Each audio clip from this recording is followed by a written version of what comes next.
Good morning, folks. It's Michael J. How you doing? It's Saturday morning, just after 10 a.m. New York time. So good morning to everybody, or good afternoon, or good evening, depending where in the world you are. That's A-OK. A-OK. A-OK? Is that a terminology that's used much anymore? That's a good question. The good question, monsieur. Okay, nonetheless, we're going to get some games in this morning. And we're going to start off with a World of Warships. This is in black and white at the beginning anyways. So it's a World of Warships edition. So the fair use policy obviously applies here. So for historic reference, espresso, just can't beat it. Best coffee going. So this is Naval Legends USS Torsk. So any comments, any questions, or opinions, please post in chat and enjoy. We'll talk to you soon, folks. Or opinions, please post in chat. World War II broke out at sea on September 3, 1939, when German submarine U-30, helmed by Oberleutnant Fritz Julius Lemp, sank British passenger liner Athenia, which had been mistaken for an auxiliary cruiser. 6 years later, a torpedo salvo put an end to that war at sea as well. That salvo was launched by U.S. submarine Torsk, commanded by Bafford Llewellyn. Folks, I just got to pause this. I've got something bleeding through. I just got to figure out what it is. Won't take more than a minute. So just hold on. Won't take more than a minute. So just hold on.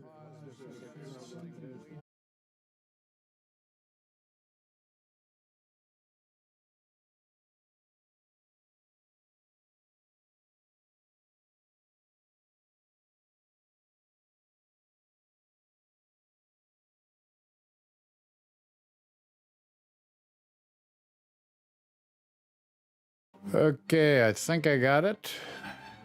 If not, let me know in chat, okay? Okay, I think I got it. If not, let me know in chat, okay? Mark 28 had a nearly 600-pound warhead. And these torpedoes would be able to find their way to their target by themselves based on the sound of the enemy's engine noise. They would try to get off a shot within 1 minute at that target. And it was with these torpedoes that Torsk was able to sink the last Japanese warship of World War II.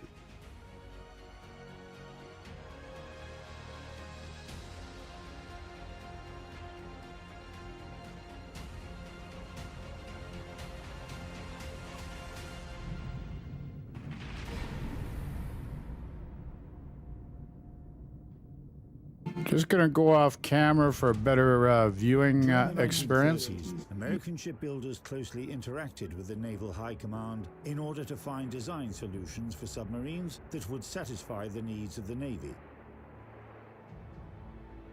According to the High Naval Command, in order to oppose the Imperial Japanese Navy, which was seen as their main probable enemy, they required submarines capable of operating in vast naval theaters for a long time, up to 60 days, as well as traveling at high speeds when both submerged and surfaced. The habitat conditions and combat performance of submarines were also important. Submarines should be comfortable for their crews so they wouldn't suffer from diminishing combat efficiency and should carry powerful torpedo and artillery armament. Starting in November 1941, Gato-class submarines were commissioned into the US Navy. The optimal combination of characteristics allowed the submarines of that class to fight in the Pacific Ocean effectively throughout the entire war. Vallejo-class submarines, an improved version of Gato-class submarines, began entering service in the US Navy in 1942. The main difference compared with their predecessors was a tough hull made of 22.2mm thick carbon alloy steel. The operating diving depth increased to 120 meters thanks to it.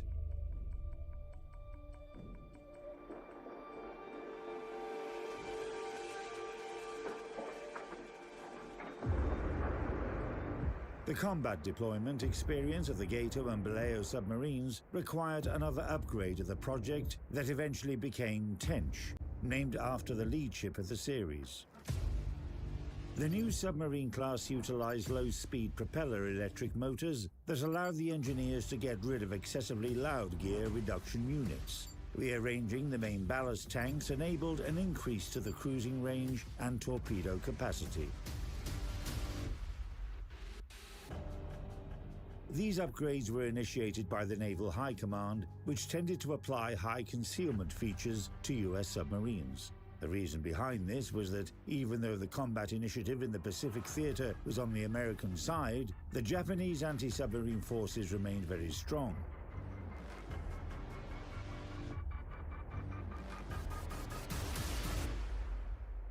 Their submarine hunters were equipped with advanced hydroacoustic stations which were capable of detecting submarines at ranges of up to 5 kilometers.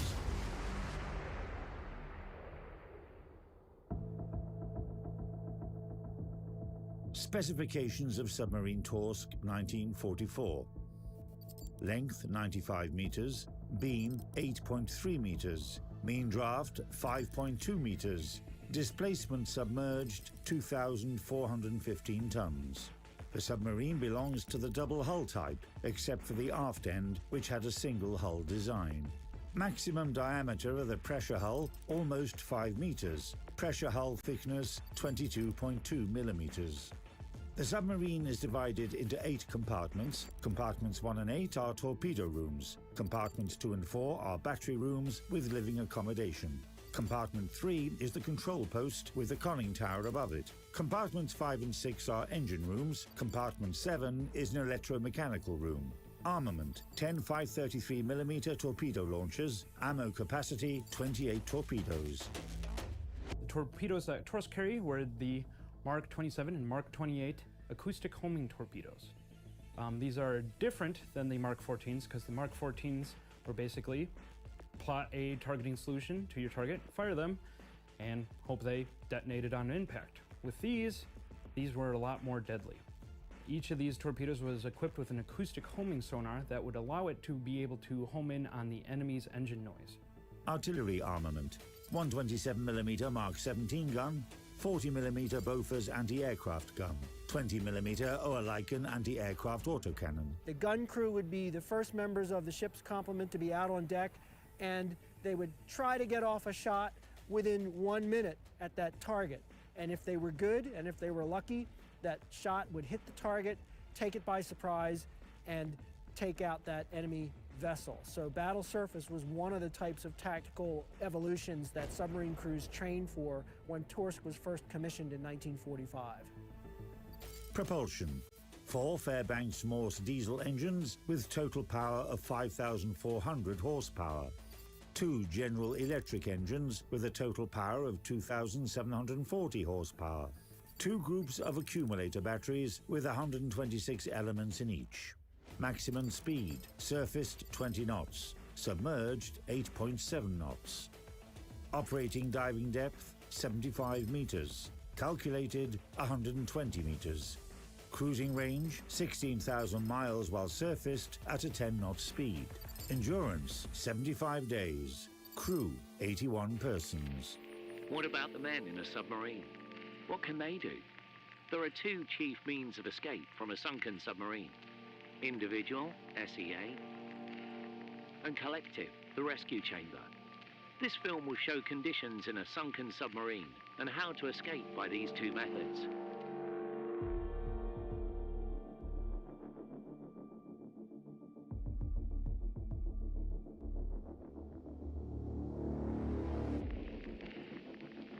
This is the after-torpedo room of a sunken submarine. These men are in plenty of trouble, and they know it. So we are in the forward torpedo room of the USS Torsk, and with additional cruise berthing right here, we also have our escape hatch, which all U.S. submarines were outfitted when they were built in World War II. Get those mouthpieces between your teeth, open the neck valves, and pull those goggles over your eyes. How it worked is we have a hatch here through the pressure hull that would allow at least 4 people inside at a time inside of the trunk itself, at which point they would have to close that top hatch and then open the hatch above them to allow water into the escape trunk. Once it was filled with water, they would open the uppermost hatch and swim out while wearing a respirator.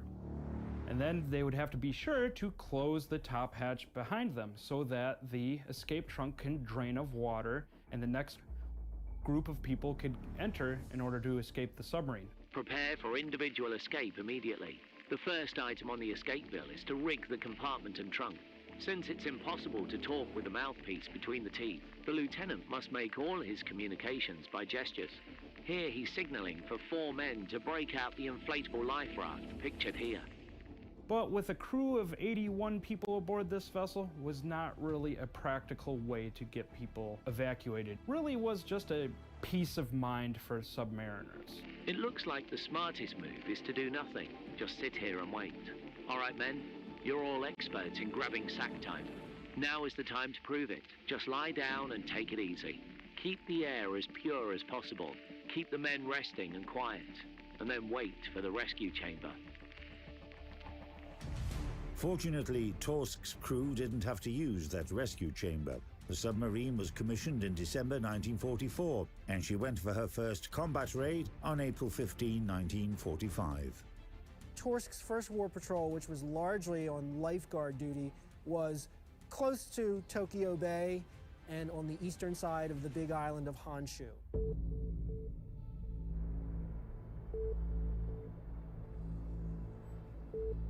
Torsk's second war patrol, which began in July of 1945, was an offensive patrol where they penetrated the minefields in the Tsushima Straits. Torsk had been outfitted with mine-detecting sonar. She was one of the few boats to get this modification before her second war patrol. The mine-hunting sonar that USS Torsk was equipped with, according to Torsk's wartime executive officer, Roy Werthmuller, his recollection was that when this sonar was installed and they trained with it off of Pearl Harbor and then again off of Guam, it was extremely effective in picking up the target mines at a fairly great distance. When they actually got to the area of the Tsushima Strait, there was so much foreign matter in the water, so much krill and other type of marine life, that it actually restricted the effective range of their mine-hunting sonar to only a few hundred yards. Roy Werthmuller, in his recollection as executive officer, said it was restricted to the point where it wasn't nearly as effective as it might have been, and he wasn't sure whether it actually helped them get into the Sea of Japan as much as you might think. Fortunately for them, they had a very good idea of where the Japanese minefields were in Tsushima through intelligence data, and that helped a great deal in getting into the Sea of Japan, just as much as having the sonar on board did. In terms of radioelectronic and hydroacoustic hardware, U.S. Tench-class submarines with Torsk belonging to that class were considered the most advanced in the world at that time. The submarine had onboard radar stations installed for detecting aerial and surface targets, a radio rangefinder, a radio direction finder for determining the direction of enemy radar, and radio reconnaissance stations. The hydroacoustic hardware included a sonar and hydrophone that output information for targeting to the TDC Mark IV automatic torpedo launching system. All that hardware, in addition to the submarine's other systems, required a pretty complex power supply control circuit. This is the aft maneuvering room on the USS Torsk, and this space wasn't used to maneuver the vessel. Rather, it was used to maneuver where the electricity produced by the electric generators went. How the whole system worked is Torsk has a set of 4 electric batteries. Each of them are attached to a electric generator. And while the submarine was submerged, we would be using electric power to power all the systems and power the engines themselves. So what this space is really for is controlling where the electricity produced by the electric engines and stored in the batteries would go, how much of it would go where. That's what these switches are for, and by maneuvering each switch, you turn the battery on, and then you can use these dials to increase the voltage going to what space and how much of it you need.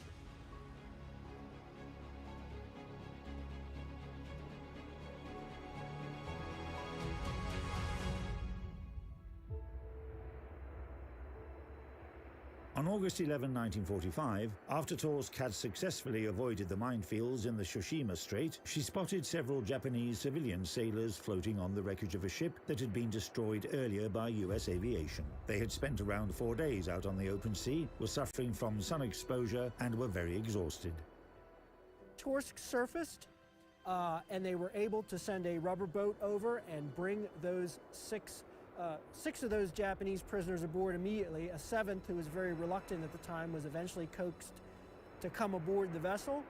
Those 7 Japanese prisoners of war actually were kept aboard the Torsk for the entire war patrol from that point forward, and they were given clothing to wear by members of the Torsk's crew.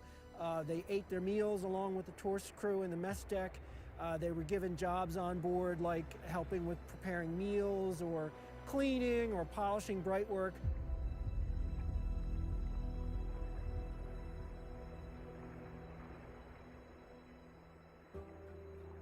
On the morning of August 14th, 1945, Torsk was patrolling in the Sea of Japan, and she picked up a medium-sized Japanese freighter escorted by 1 coastal defense frigate.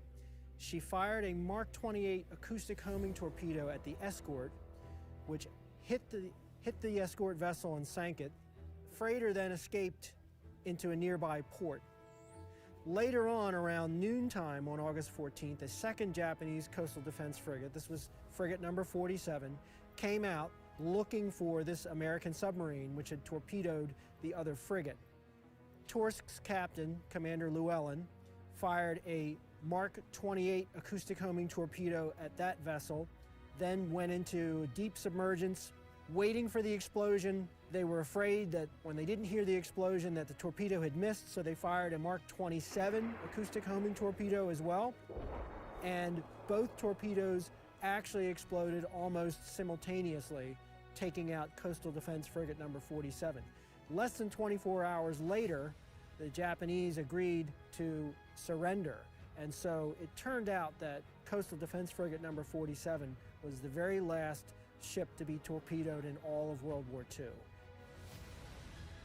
And the distinction went to the USS Torsk. The submarine returned to the base on Guam a week after Japan had signed an act of unconditional surrender. Torsk performed just 2 raids during the war, but still managed to mark her name in history. Nevertheless, it was time to bury the hatchet, and speaking about the further destiny of armament and military vehicles that endured after World War II, this catchphrase can be taken literally.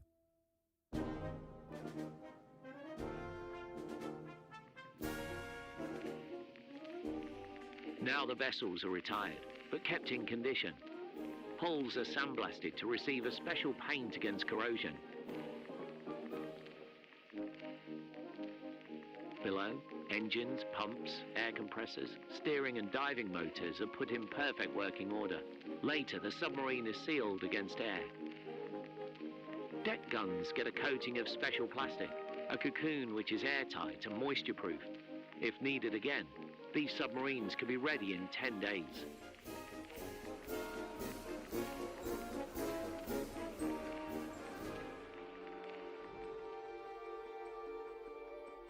However, it was still too early for the submarine that sunk the last ship in World War II to rest on her laurels in a plastic cocoon. A different fate awaited her. After World War II, the USS Torsk immediately went into the role of a training submarine in New London, Connecticut. And up until 1955, she was what they called a school boat. And as a school boat at New London, they were basically training American submarine crews and prospective submarine officers in diving procedures and other submarine operations.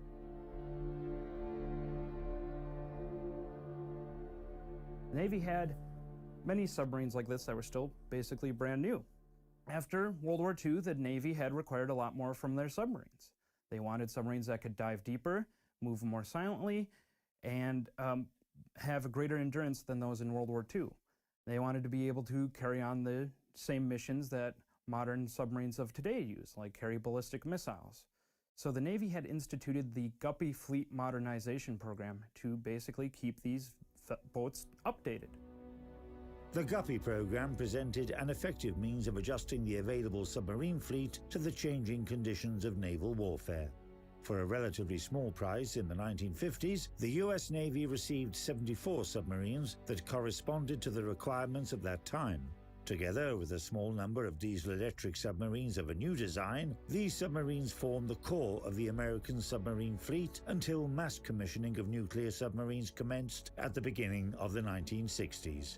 In 1952, Torsk was one of those submarines that underwent some minimal upgrades within this program. The submarine received a new conning tower with a bridge and snorkel. Torsk is outfitted with a fleet snorkel. This is, of course, from captured German technology, specifically the Type 21 U-boats.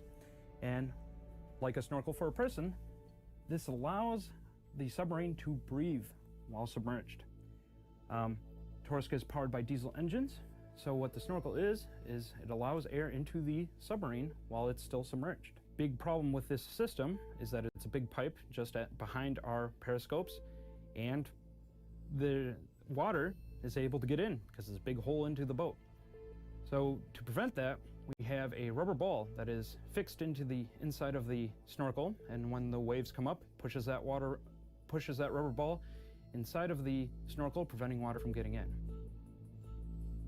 In heavy seas, one of the disadvantages of the snorkel procedure was that the intake head had a flapper valve on the top of it, which would close when the sea broke over top of the snorkel. That caused the engines to immediately pull a temporary vacuum inside the boat, and tended to cause discomfort for the crew because the pressure inside the boat would change. They'd have to clear their eardrums, and it could be rather tiresome if you were snorkeling for any length of time in rough seas. The snorkel would gradually become obsolete with the development of nuclear submarines. But at that time, in the 1950s and at the beginning of the 1960s, there was a majority of such submarines as Torsk in the US Navy. They turned out to be quite popular also at the time of probably the most intense episode of the Cold War, the Cuban Missile Crisis.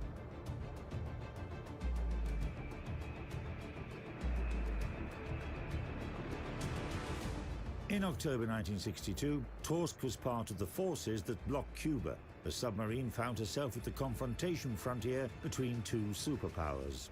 During the operation, the submarine dispatched teams to inspect Soviet transport ships several times, and for this, she was eventually awarded the Commendation Medal of the US Navy. After the crisis was resolved, the submarine returned to her usual training activities.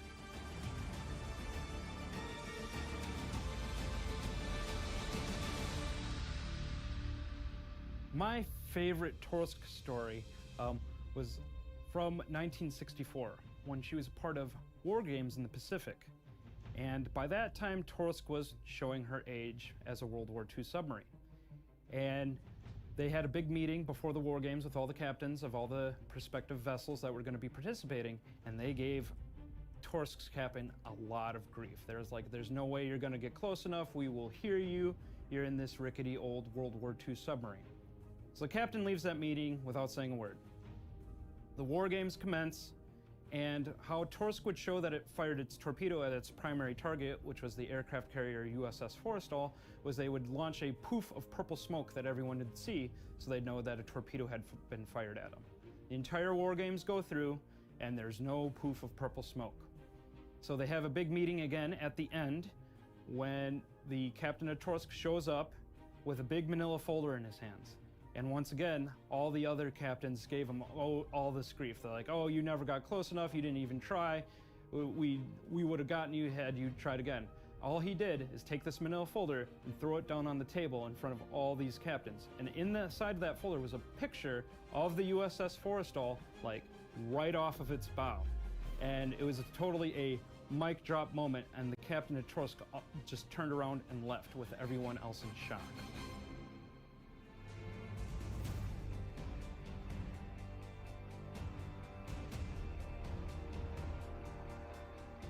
Torsk herself was decommissioned on March 4th, 1968.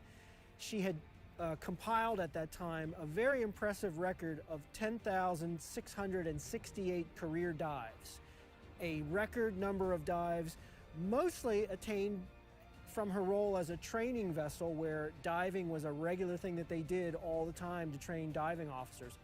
But that number of 10,668 career dives is one of the highest totals of any fleet type sub, and in fact any submarine in the US Navy. And it's a record that will never be approached by any of the nuclear subs because they operate so differently and they dive much less than a diesel electric sub such as the Torsk. A very eloquent fact that characterizes the Tench-class submarines is that one of these submarines is still in service. After having served for 27 years, Torsk was excluded from the list of warships of the US Navy in December 1971. In September of the following year, the submarine was transferred to the state of Maryland. Today, the submarine is permanently berthed in the Inner Harbor, the historic port of Baltimore.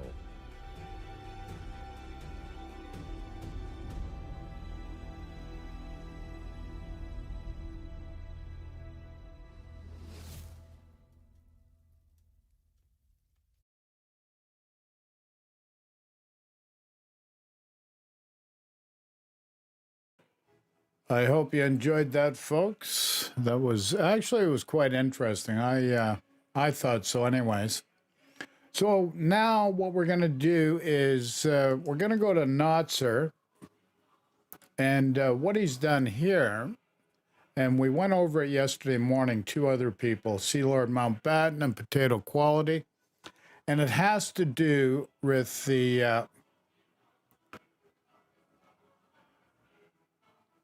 Black Friday deals in World of Warships.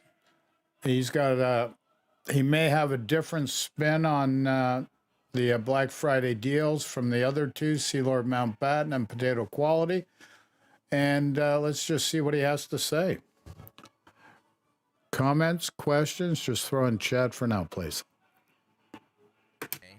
And enjoy. I believe that if you would like to, you have the ability to spend about 5,000 doubloons and get the Dunkirk B plus 2 Black Friday 2021 premium containers, which the premium containers actually give a decent chunk of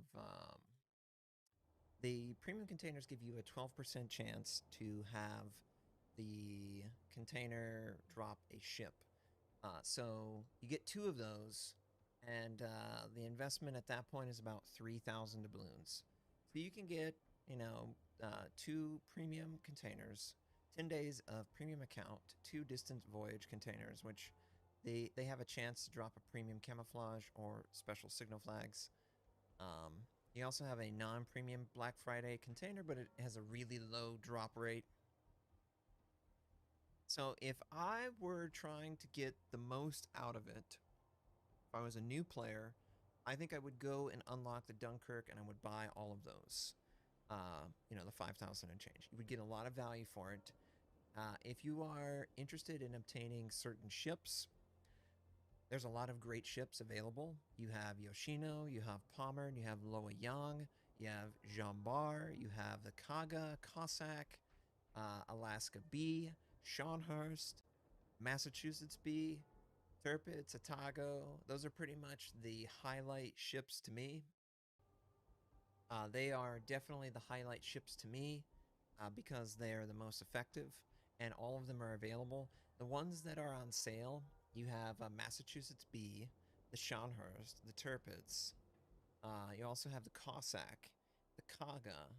Those are ones that that have the most bang for your buck when deciding. But honestly, if I'm being completely honest, there really isn't a bad pick here. These are all very effective ships. So overall, I think that, you know, people, I would pick the class that you love to play the most, and I would pick the highest tier that you can afford. That way you can get the most for your money. If you are a battleship player, either the Pommern or the Massachusetts. If you don't like secondaries, go Jean Bar. If you are a cruiser player, Yoshino is a great option. That's obviously a tier 10. Now, because it's a tier 10, it's a special ship. It's not really a premium income ship. So if you're looking for premium income from your cruiser, Alaska B is a great one. The Otago B is also another great cruiser. And the Atlanta it can be good in certain situations, but it is a glass cannon. For DDs, the Cossack, the Loyang, those are the two standout picks, in my opinion. The Sims and the Asashio are a little less standout. And then for the aircraft carriers, the Zeppelin is way better than the Saipan. The Kaga and the Zeppelin are the two best, probably being the Kaga B is the best aircraft carrier available. And then the Saipan brings up the rear. The Scharnhorst to me is a B+. It's above average. It does a good job. However, there are better ships available, and it's up to you whether you want it. Now, the thing that helps it is a 30% discount versus the 15, so keep that in mind. I think if I was a new player, though, I would do this, and I would get the Dunkirk B, and I would open my containers and see what I get. That's what I would do. Because ultimately, you get 3 premium Black Friday containers. Each has a 12% chance to drop a ship. And then on top of that, you do get the Dunkirk B. So if you spend 5,000 doubloons, you can get potentially 4 Black Friday ships, or, you know, a guaranteed 1 ship, and then maybe a second Black Friday randomly. Now, obviously random, you could get a crappy ship. That is true. That's true. If you don't want to be random, then yeah, I would go for the cheaper, the deeper discount ones, and yeah. And think about mass because you can't buy her anymore. Yeah, that's another thing. You cannot buy the Massachusetts B. This is the only way you can buy it. Because of that, I would get it. If you don't have any Massachusetts, definitely get it. It is definitely a top tier 8 premium battleship. It is 100% top 5 at least, if not top 3. So yeah, I would definitely, Massachusetts falls in that category. Jean Bar falls in that category. No longer available, but you can absolutely buy it here. So I would definitely recommend those two. Obviously, Massachusetts is a little cheaper than Jean Bar, so there's that. So, you know, keep that in mind. Hopefully that helps you guys out, though, deciding on which ships you want to take. The ones that I would steer the clearest away, I feel like the Saipan,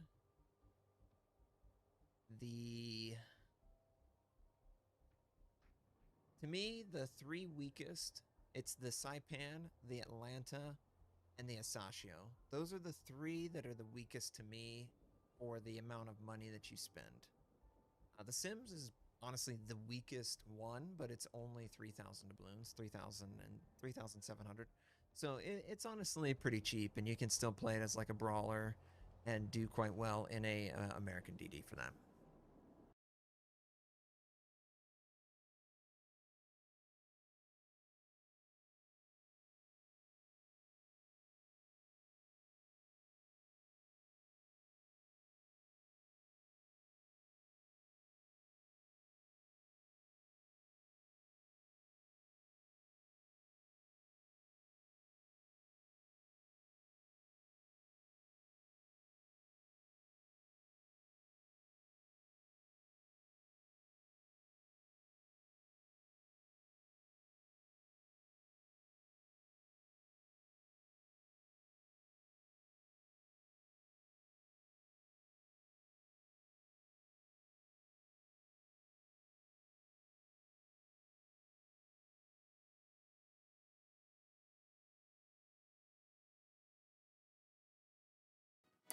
Sorry, muted the mic, forgot. So there was an issue. The volume may have been a bit low. That should be fixed now. If not, let me know in chat. But now we're going to go to a video of Potato Quality where he's taking out the Burgoyne. And from what I remember from his perspective, this is one of his most favorite ships. So let me know what you think and enjoy, please. Today we're talking about how you can get as much information as possible out of your battleship with no radar, hydro, anything like that. I really want to talk about, well, how I managed to do this. A blind shot on a destroyer that hasn't been spotted in around 5 minutes. Now, we got to back up to the beginning of this game because it was a solid game overall, and I wanted to show it to you guys. I haven't featured the Bourgogne for a little while, I think, so may as well talk about that to start with. Later on in the video, I'll talk more about positioning and understanding where a ship can or cannot be based on the information the game gives you based on detection and capping zones, that kind of thing, island usage, all that good stuff. But Bourgogne is a incredibly strong battleship, honestly. Its damage output is insane. It only has 380s at tier 10, but these are really good 380s. And of course, we all know about the reload booster that gives you the opportunity to really crush some broadsides. You can't really turn out against a Bourgogne without at least taking one salvo, maybe even two salvos from this thing. It's really good. And of course, you have some pretty solid HE to lean on as soon as you get into a situation where you can't overmatch or get broadsides, right? So, Master, really based on your useful response, against that should be battleships, mainly fixed. at tier 10, Hoping of it course, is. Got my fingers assuming they're crossed, bow in, and you're gonna have a thank tough you time for doing damage with posting. the AP. There's no harm in switching to the HE. Personally, I don't really like to do it. I enjoy the damage output that I get out of AP more, but it is a useful tool to just keep in mind and have in your back pocket. Now, I did intend to push here pretty hard, but our daring did not go very aggressive here, which, you know, fair enough. We don't really have much information here. But it results in a Shimagazi actually dev striking a Minotaur to start the game off and getting one torpedo into me already. Given you only have 75-ish thousand HP on this thing at tier 10, it's a little rough to be eating that kind of damage early on. At least it's on the bow, so we do have the opportunity to heal that back a little bit more than if we would have taken it on the belt. Usually you do want to take it on the belt though, but the damage is a little bit more difficult to heal back than the bow damage, that kind of thing. Now, Minotaur broadside, they've pushed the B cap very early in this game, so Bourgogne loves shooting at broadsides, but unfortunately, I actually missed this shot. I didn't quite lead it enough, but I do think we also got a little trolled on the dispersion there, much like in that earlier Stalingrad salvo, but a little further ahead, probably would have been a little bit better off on that particular shot. But our daring has now pushed very aggressively all by himself and spots the Shimakaze. So we know his torpedoes have passed. He's going to be reloaded soon-ish, but it gives us an opportunity to push up just a little bit and maybe get something done. These enemy team have really pushed into B. I don't know. Have you ever seen a team push B that hard, that quick in this game? I certainly haven't. This is a first for me. So I want to get out here in this middle gap or so and try and catch these guys as they try and turn out, because they're going to try and turn back to their spawn. I think that's pretty much guaranteed. I want to catch them. On the other hand, there's also a submarine that we know is getting into our back line, right? Just based on his last known position there. So it is time to move. We can't just sit behind that island, and we can't just reverse back out to catch these guys broadside. We must push forward here. It's a little risky, of course, given there's a Shimakaze and a daring and a submarine around. Could be potential for torpedoes, but Bourgogne with its speed boost is so fast, and given that you use your rudder and your speed to also slow down, it's pretty hard to hit torpedoes on this ship. Sure, you don't exactly have hydro, you don't have the spotting for torpedoes, but leading this ship is pretty difficult. Now, we nearly take out the Minotaur in one salvo there. A much better shot on my part. And I was hoping to catch him there, actually, as well as shoot the Yoshino. I was getting a little bit greedy there. You could notice that I was locked onto the Oceano. I wanted to get a few Citadels into him, but then also clean up the Minotaur with an overpen, but that's not to be. Now, a Thunder flat broadside 7 kilometers. Yep, that's a dev strike. I don't think it showed up as a dev strike, so, you know, achievements are still broken. Perhaps that's why we no longer get flags from them, because they're not being fixed. So, but we will definitely take that. Borgone, not a guaranteed dev strike there by any means, given the wonky dispersion you can get, but the fast reloading guns do allow you to do some serious damage, even if you do get poor dispersion.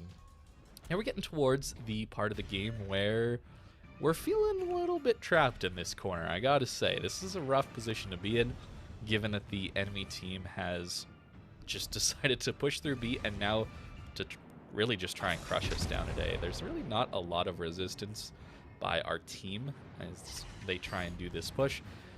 You'd really like to see some people in the spawn area, maybe around the H6-7 line, getting some cross shots in here, but that's not what we have. So we need to use these islands to our advantage. The Shimakaze, of course, is getting pushed back by our daring and our sub, which is honestly super appreciated. It does allow me to get into these islands here. You're going to see that a lot in a lot of my games. I do really, really like using islands, and not to push up to them and just sit there, but to use them to limit the number of people who can shoot at me. And sometimes, I guess, get some surprise shots on people who don't expect you to be there, or just at least allow you to get a little closer to get a little bit better dispersion on your shells, because of course you do have better dispersion at closer range. Now, there's a Yoshino turning out flat broadside yet again. Surely this is another big hit, right? Well, no, it's a battleship. You just can't rely on these guns at all. They do a lot of damage sometimes. Now he's a little bit more angled here, but again, we get a little trolled on dispersion, and our aim was a little bit too high. So again, another 4 overpens, but it's still okay damage given that each overpen is doing over 1,000 damage there. So we did over 10k to him at least, but not the salvo we're looking for, that's for sure. Of course, we do have to use our repair, double fire, and there's our dev strike on the Minotaur, even though he was below 50% HP. These achievements really are bugged.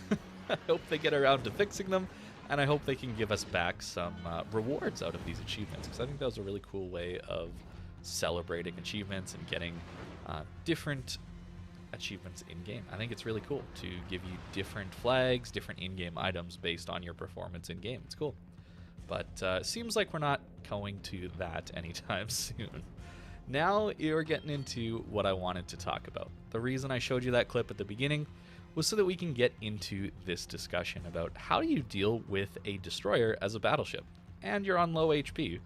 How do you do this? This guy has all the advantages. We have no radar. Our destroyers they've been quite useful this game, to be honest, but they're not really going to be able to help us against this destroyer. So we fake and pretend like we're going in a straight line for a bit, long enough that we think he could torp us. And that's when we turn hard with our improved rudder shift, because I believe I am running rudder mod here, and of course speed boost, right? It's very difficult to torp this thing. And daring, of course, doesn't have the fastest torpedoes in the world, so it's going to be quite difficult for him to hit us. Now, we know he entered the cap from the north. There's torpedoes like we expected. We know he entered the cap from the north, so we're keeping an eye on if we get undetected or not, and we need to keep an eye on the cap tick. So we know he's still in the cap, because the cap's contested at the moment. He still has his nearly half a cap in points, so we're trying to push him out. And it's really important to get him out of this corner north of this volcano. It is really the only spot that he could be if he's going to torp us from our left side. Now that we've gotten to this point, I want to pause it here just real quick. Our concealment, we know his concealment's around 6 kilometers, given that it's a daring. Our AA happens to match up with that, so we know he can't be in that corner. We know he's still in the cap, though, so we know he's gone south. And that is a little scary because there could be torps coming from there, but that's a really good way to just learn where somebody is, right? There's only so many places he can be in this cap, given that we've pushed in so aggressively.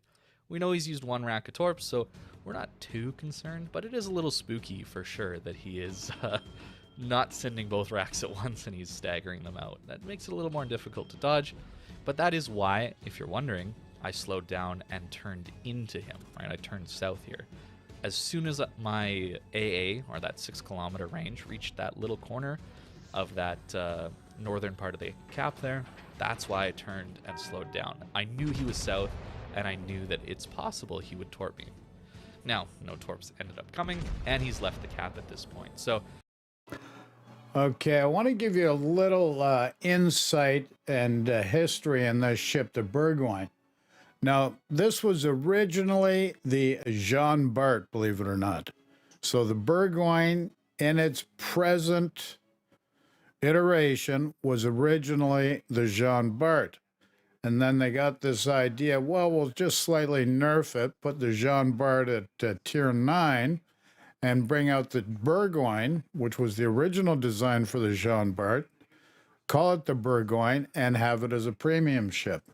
So there's a little bit of war gaming history so that you're aware of how this ship came into existence.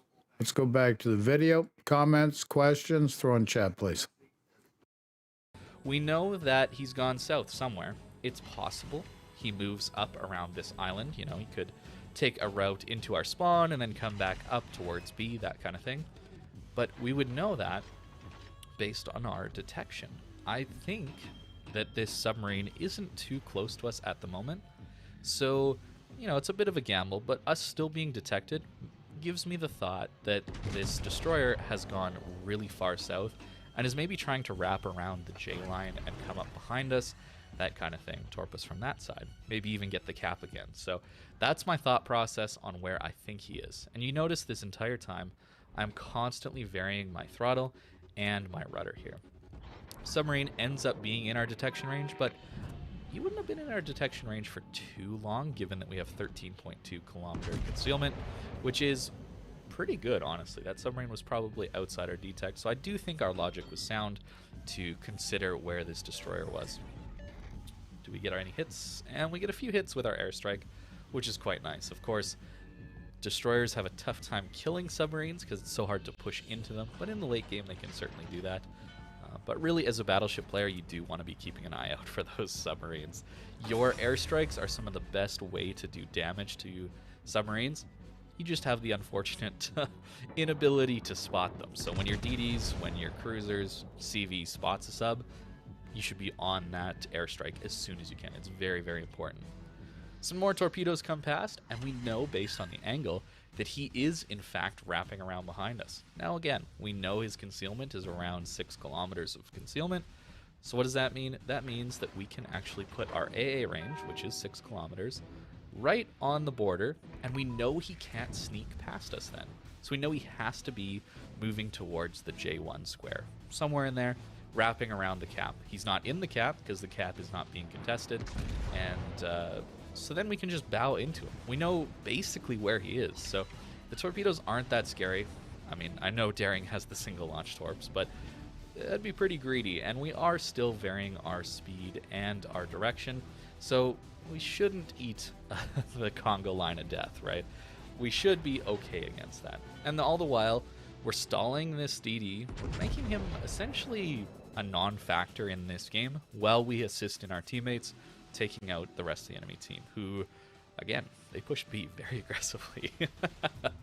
So our Daring takes out the Yamato, and now we pretty much know exactly where this DD is here. He has to be in front of us. I am pushing very aggressively here because I want to know that he's not in this corner. You can see me turning towards J1 here, and that's to get that 6 kilometer circle of our AA, which is again basically his detection zone. We're trying to get that as close to the corner as possible so that we know that he's not on our side. But at this moment, the cap starts getting capped. So we know he has to be in this little slice of the cap in front of us to our right here. We know he can't be in the farther right-hand side because we blocked him off from the south with our just proxy spotting him. And then, of course, he can't have gone through the islands in the G3 squares. He can't have gone through there because we've just been lit this entire time. There comes one rack of torpedoes. We know basically that he's within this little sliver of the cap. And, well, he's over 6 kilometers This guy away does from us. So at excellent this damage, point, gonna pause it 186k again so right far. before we shoot. He has to be here. Based on all the information that we've been given, which isn't very much, but based on how we've been playing, using islands, using detection, using the cap as a signal of where this guy is, he has to be in this little circle. There's nowhere else he can be. And of course, it is just a guess at the end of the day, but an educated guess based on Daring's speed and how long he had been in the cap zone, and that he was likely wanting to torpedo me. So he's probably broadside. He's probably partway into the cap. And there's 5 hits. Yep. So definitely luck involved there. However, there's a lot of thought that goes into that blind shot. And, you know, you're not going to hit those every time. I certainly don't. But it does feel really good to know what somebody's doing that well and use the information given to you in the game to basically cheat. I'm not cheating. I promise you that. This is just deductive Nobody's reasoning, accusing and you then of cheating, a lucky sir. shot Just based on all relax, of stay that calm. information This that I've guy's a been good given. And of player, course, and he speaks it wasn't well. enough to He kill him, as Daring was very healthy. I'm not sure why he didn't really gunboat me down, articulates well. just given that Daring has some incredibly strong guns. Try and get a few more blind shots in on him as he goes dark. And this is pretty much the game. I hope you guys enjoyed watching this one. I tried to go into a little more depth on my thought process based on this shot, just because it was so ridiculous that I actually managed to land it.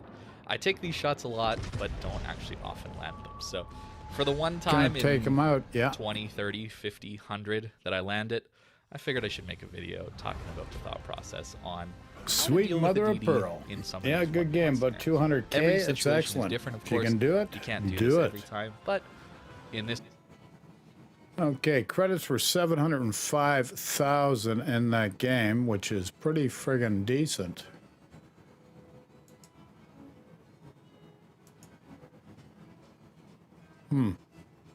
Very interesting. So he's done a video on, he likes battle, okay, this is a German battle cruiser, Prince Ruprecht, which cruisers are my game. I love cruisers. That's what I like playing, and we'll get some games in after. There's a couple videos I want to show.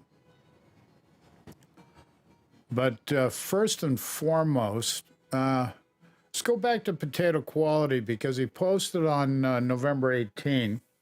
And this is the title of this video, Wooster. I've got the Wooster.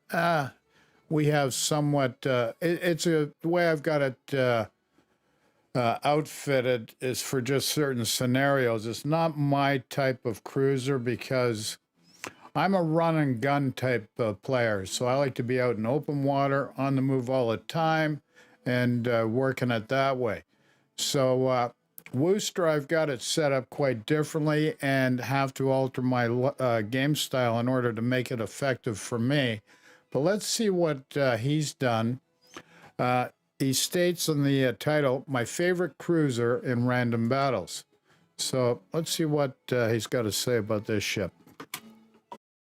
one of the ships I consider to be in the top tier. Any questions, of all ships comments, in the game, and opinions, that just is throw the in Wooster. chat. And Greatly this ship appreciated, folks. has been out for a while, and honestly, I thought it would receive some nerfs when it came out. Truly, I did, but that hasn't really happened.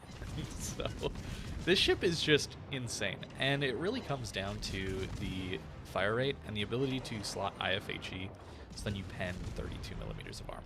You just melt everything. The HE DPM is ridiculous on this thing. You even have more range base than a Des Moines does, right? That's something that Des Moines has issues with, right? Is you get all this DPM, but of course you do struggle with range a little bit, and some floaty shells on the Des Moines as well. But oftentimes you just run range on the Des Moines and then you're pretty comfortable. But the Wooster has enough range that you don't have to run that, so you just gain extra DPM by the way of this pretty decent base range. And that allows you to run reload mod, which I'm running here. And of course with IFHE it has been nerfed over time just because the fires that you would get along with the pen is pretty insane, but honestly, it's still worth running in my opinion, at least for the way I like to play the game. And I value raw alpha damage over randomized dots. And considering the fire rate and how many shells you're going to be hitting on people, personally, I think on average, you're going to get fires anyway. And all that fire chance goes to waste as soon as you're hitting areas of the ship that are already on fire. Of course, you have a 0% fire chance if the section of the ship you're hitting already has fire. That's my thought process at least, but that said, I think that both are good. You don't have to run IFHE, that's for sure. And honestly, there are several very good arguments that a lot of my friends have made to me that I should be running a non-IFHE build, trying to go for more fires, just because you pen battleship superstructures already, and you pen 30 millimeters of armor, so that's most cruisers. So on battleships, it's very easy to hit superstructure anyway, so you don't really need it. But for me personally, I just like using the IFHE a little bit more. It gives me a little more flexibility to farm battleships, and some of the ones that maybe have a little bit smaller superstructures. Georgia, of course, probably has one of the biggest superstructures in the game, so we don't need it necessarily on this flank, but this damage output is just ridiculous. You do have to get used to the lead, of course, right? Getting used to that is a little bit tricky just because the shells do tend to stay in the air for a long time, but it's nowhere near as bad as something like the Colbert, for example. And as an added bonus, you do get higher caliber than something like a Colbert or Smolensk, so at closer ranges, you're a pretty solid AP threat as well. But you don't really want to get into those close ranges. You're not a Des Moines. You don't have those heavy AP shells that are going to give you improved auto bounce angles. You're not really looking to take those fights. In fact, you usually lose to a Des Moines in a close range engagement. At longer ranges, I'd say a Worcester would win just because of the DPM advantage, but at closer ranges, you got to be careful, especially around Des Moines. So finding islands like this one, obviously we're very fortunate that we had our destroyers come out and spot for us, so that is nearly 100k damage already. This is going to be a good game, guys. And honestly, this map is pretty much perfect for the Worcester, just because of how many islands there are and that your shells can get over all of them. It's really not that hard to make use of the islands on this map. It's very, very, very good for a ship like this from both sides. There's really good positions all around the map for something like the Worcester. Now, aiming behind islands is a little bit tricky. Definitely consider something like the spotter plane Worcester to be a bit of a meme, but it would be useful in this situation, allowing me to get a little bit more precise with my aim. I am, of course, using my mini-map to aim, in case you're wondering. I'm not really looking at the screen ahead of me. I'm looking at the X on the mini-map, trying to use that to determine where I should place my shells. And we're finally getting some hits in, and yeah, just starting to do some more damage. I think something like the Worcester actually could be played open water as well. You don't have to use islands. The ship is maneuverable enough that you can get away with some open water, gunboating, that kind of thing. The weird thing about this ship is the stepped citadel. It actually doesn't have a consistent citadel all the way to the back of the ship. The rear turrets or so, the citadel dives below water. So when you're aiming at a ship like this, you tend to need to aim towards the front part of the ship. The superstructure and the front turrets have a slightly above water citadel, but behind that, the rear turrets, you get a little bit below water. So that really helps you out a lot in situations where you're trying to dodge, you're trying to kite away. It makes it very difficult to actually hit the citadel when you're kiting. Of course, pushing into a Georgia is certainly not recommended, given he overmatches us everywhere, but he has pretty slow shells, so we can do some dodging here and try and get ourselves to the next island. Now, of course, trying to get to that island right in front of me, because the enemy team has to push into B or try and gain some ground somewhere. And of course, getting to the middle of the map as a insane damage dealer DPM ship is really, really strong. We just have to make it through this Georgia's fire, which is a little scary, admittedly, but we are trying to dodge as much as we can. We're slowing down, we're turning in, we're doing everything we possibly can to avoid shells when they're coming. And we're giving up DPM for that, but I think that is entirely worth it to try and dodge as many shells as possible. Georgia is doing a great job of leading, though. He knows that I'm going to be dodging, so he's not leading to where my ship would be if I went in a straight line. Something I talk about a lot in my aiming video, which is basically a year old at this point. And that was a while ago that I made that one. But people are, even before that, I'm not saying this guy is doing what I said, obviously. That's not what I'm trying to say. What I'm trying to say is it's sound advice to not shoot where somebody... Yes, we understand that. It's not an egoic statement, so that's understood. is going, shoot where they're going to dodge to. Try and predict people. That's what I'm saying is something you should be doing. Just like this Georgia is doing a great job of at this point. And we're barely just sneaking past a lot of these shells. A little better RNG on his part, and we definitely would have taken some more pain, a little more damage. But we make it to the island just fine. And to be honest, pushing into a battleship is not what you want to be doing in a booster. Kiting them definitely works, but that kind of push is certainly scary, and we got a little bit lucky on that one. But now that we're here, oh, this is where this ship really excels, taking out the DDs. Pretty much cut off the its rate of fire and amount of guns just friggin' obliterate these DDs like nothing. We have a great opportunity to kill almost everyone. Unfortunately, I can't risk pulling out of here just because there's a Thunder around, but this position, well, you can see how we're able to just lob shells over these islands. There's so many positions like this all around the game that it really enables a lot of these, well, low caliber, high DPM ships with pretty floaty shells to be some of the best ships in the entire game. Of course, on maps like Ocean, it does get a little bit harder, but I actually haven't seen Ocean in an incredibly long time, so it's really rare to get scenarios like that. You're more often than not going to get islands that you can use. I am trying to get these over, but of course, we're a little bit too close to this island, so we have to wait a little bit, but there are ships farther away, and of course we can lob and get at those ones. Now, the Worcester, of course, would be better played in a division. This is a ship that scales incredibly well when you play it in a division, especially with a destroyer, for example. Someone who's going to smoke up, or someone who's just going to spot for you, that kind of thing. It is really strong in those scenarios. But I often play this game solo, and even in solo play, I want to show that this ship can be incredibly good. This is oftentimes my go-to cruiser if I just want to farm damage.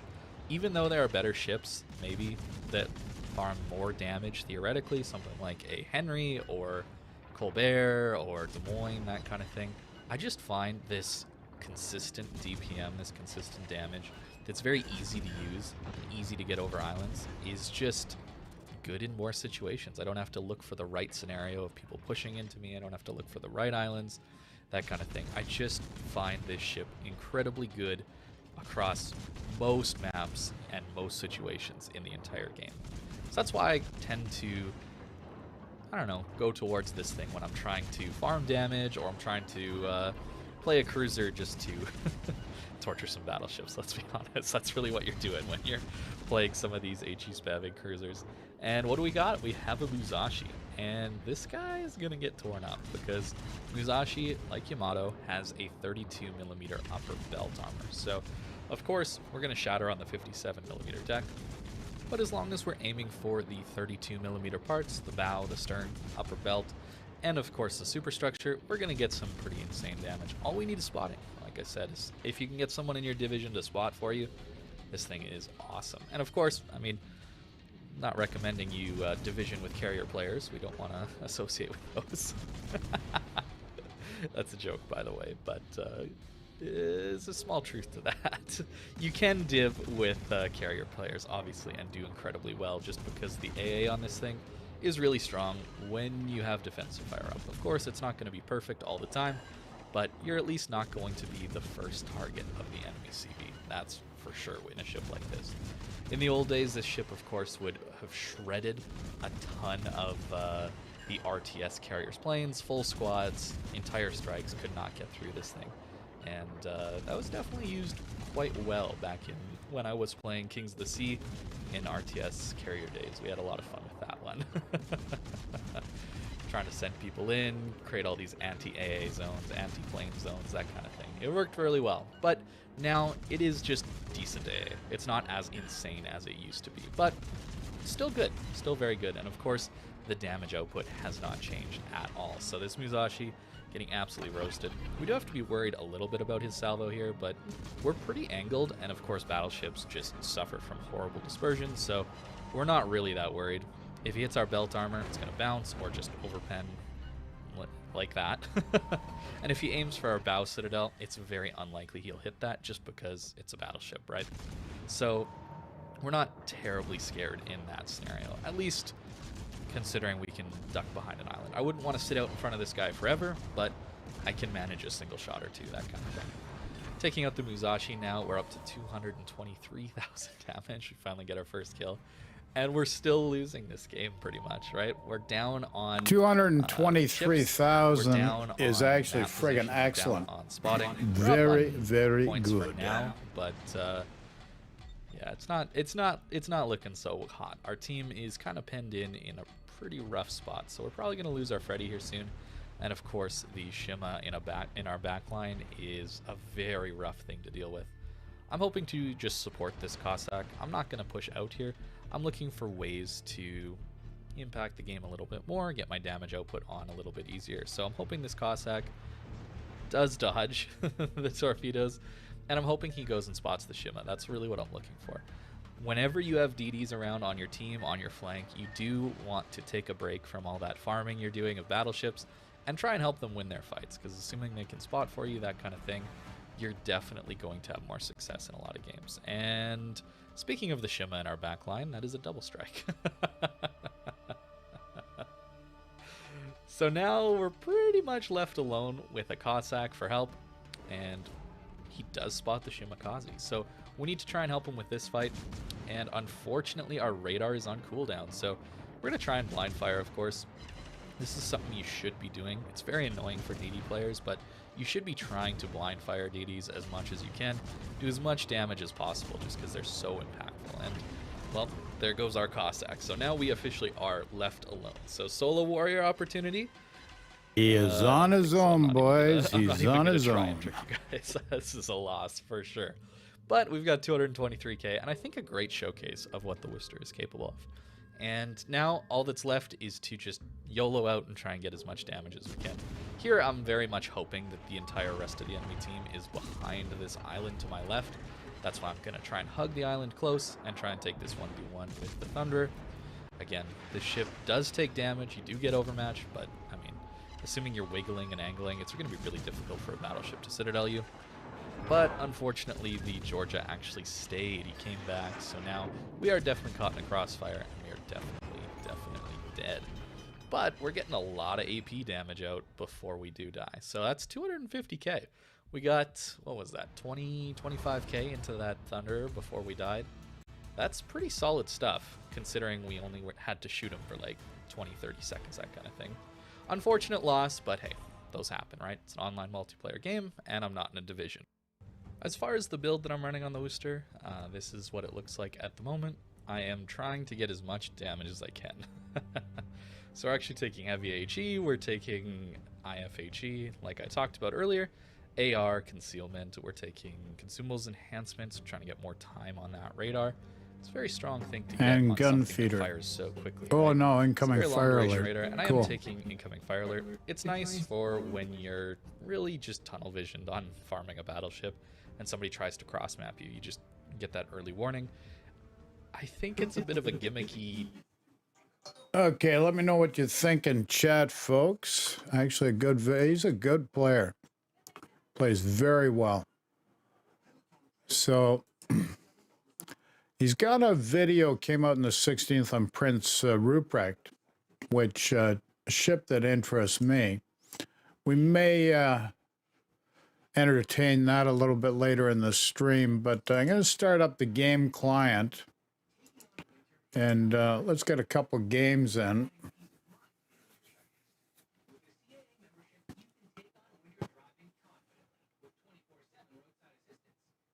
Got to...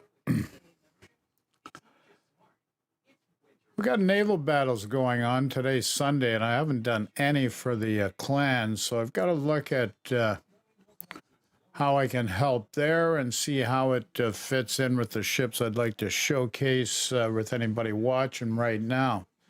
So let's go to the live screen now.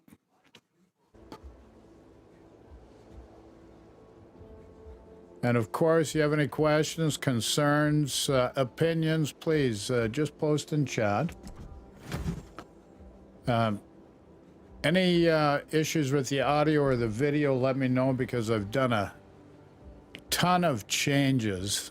So it's always a work in progress. Say good day to everyone in the chat.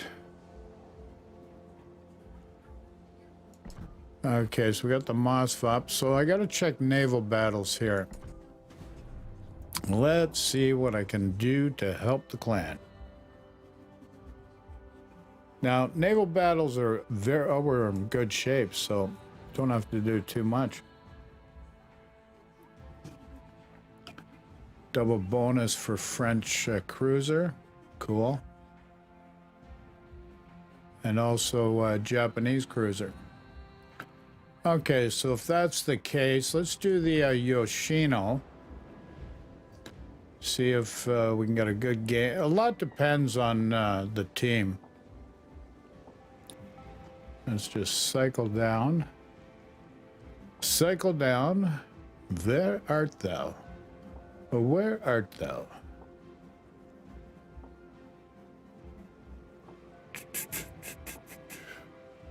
There art thou. Okay, Yoshino, can we put some flags on her? What do you think? We got room for any more flags? We have any more flags to throw on there? It doesn't seem like it. So without further ado, let's go into a random battle in the tier 10 Yoshino. Any questions, concerns, you got opinions, just throw in chat. And remember, Bob's your uncle. Why do I say that? Because Bob's everybody's uncle. That way nobody gets offended. Enjoy, folks. Okay, we got a mix of 8, 9, and 10. This ship's very vulnerable to the torpedoes, and we've got a lot of torpedo boats, especially the Howland and the Asashio. But the Asashio won't affect us. His torps won't work on us. But the Marceau can move around quick, the Howland. And that's what we've got to worry about. This ship is very susceptible to torpedo strikes. Just can't locate them. And it's got a friggin' huge turning circle. It's a Royal PETA in game. You've got to be very careful.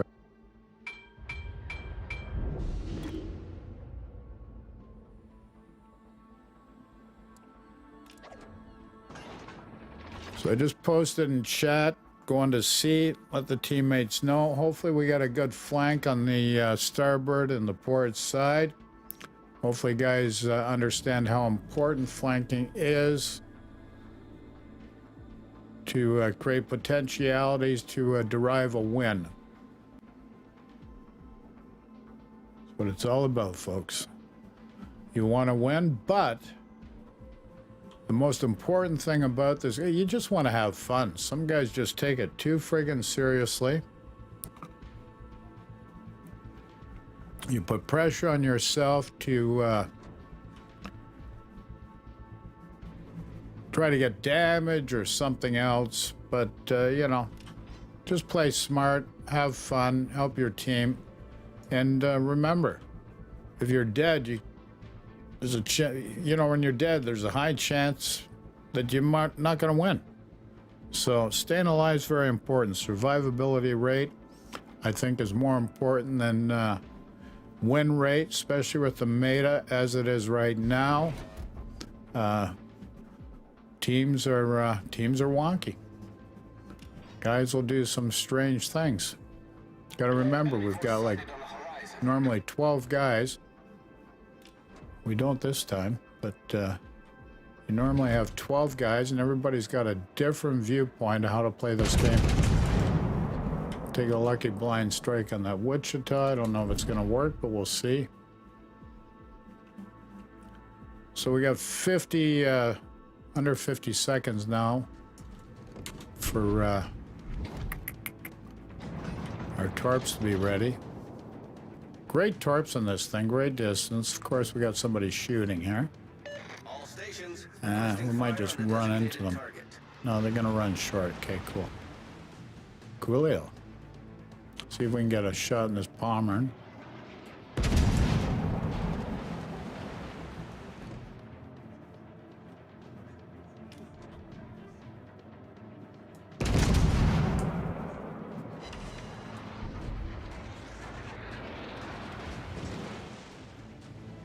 Not sure what it is that's shooting at us. Just can't see him. Enemy cruiser sighted. See if we can get. Oh, it's a Kutuzov. Okay, cool.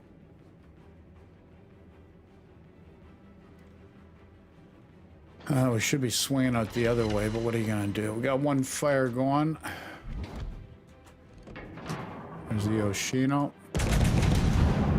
Just no idea which way he's going.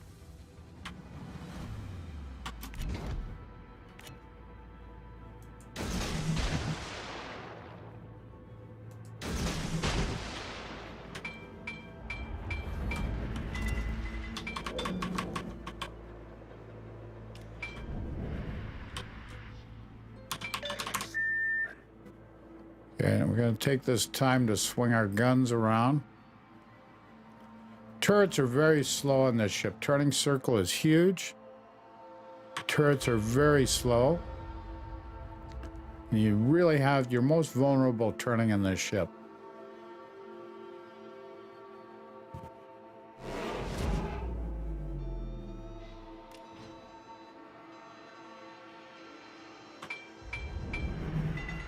And I gotta make the turn. As I said, a huge turning circle on this bugger. Cool.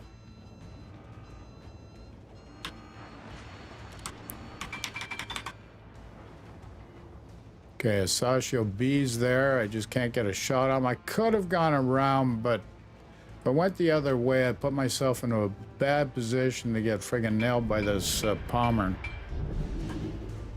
We don't want that. Of course not. Hopefully my torps may hit something. Turrets are finally around now, so that's good. So I don't know if we can get some torps on this friggin' Palmer or not. Let's see. Let us see, monsieur. Enemy destroyer sighted.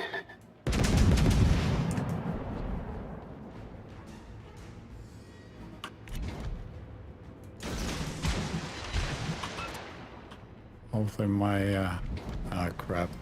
Turrets are gonna take too long to get around. I gotta watch turning here.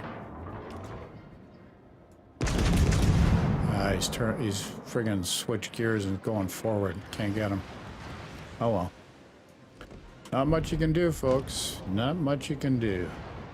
Our Orland is dead by an Asashio? That's weird. The enemy team has taken the lead. See if we... Oh, he's gone. Palmer's toast now.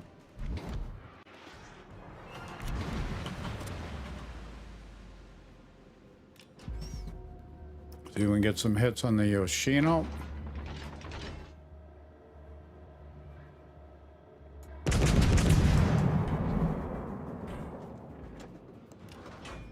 Hopefully somebody can flesh out this ship at sea. I really don't want to go in there too deeply. Yeah, because there is something that's got HE. I don't know what it is. We're down 4 ships. They're only down 2. Which is not a good sign, monsieur. Not a good sign.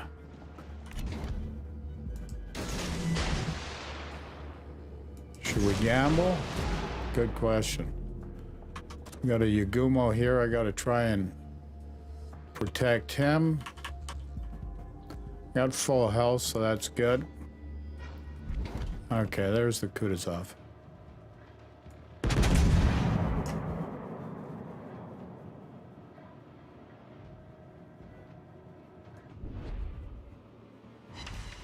Still waiting for the guns to get around. I'm in range of the Yoshino from the other team, so I gotta be careful here. Ah, frig. No radar, can't see this guy.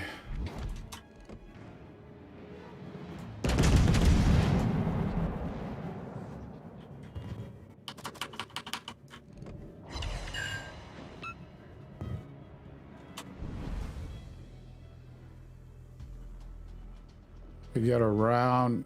I got AP loaded now. Just waiting for it. Should be ready as soon as we get around this friggin' little island. He's got, frig. Just gotta take a blind shot, see if I can get him. Yeah, I did. Okay, cool. We got another Yoshino here.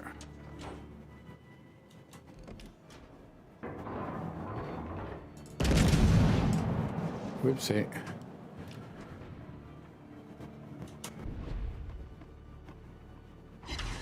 Yeah, I got a Citadel in the Yoshino. Cool. Torpedoes, dead ahead. We're gonna eat a torp here.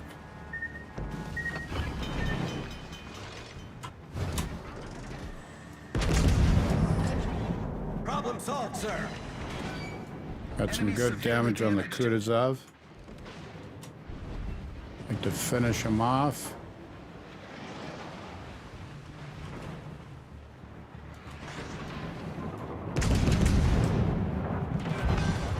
Got him. Let's switch to HE.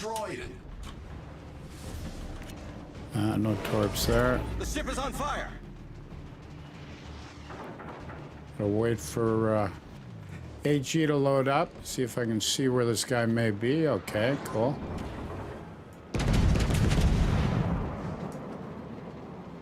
Nah, didn't get anything on him. Not a thing, Gov. Not a thing. See if we can see where he is.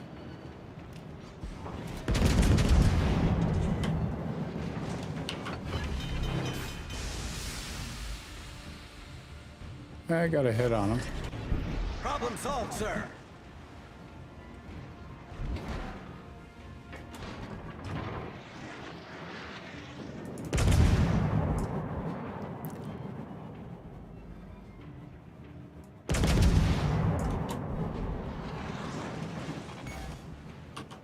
Torpedo tubes destroyed.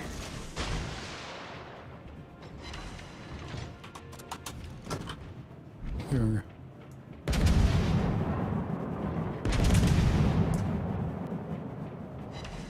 We got a hit in the Asashio. The enemy is about to Got a win. couple of hits on him. Hopefully our teammate can finish him off. If not, hopefully I can.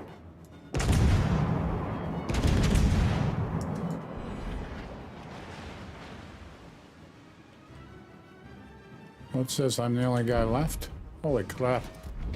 Holy crap, holy. Enemy cruiser detected. Holy crap, holy.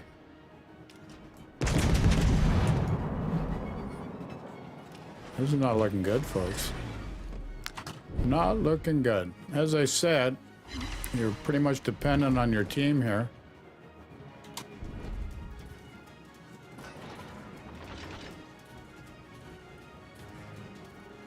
And this is not a good ship to be the last survivor in.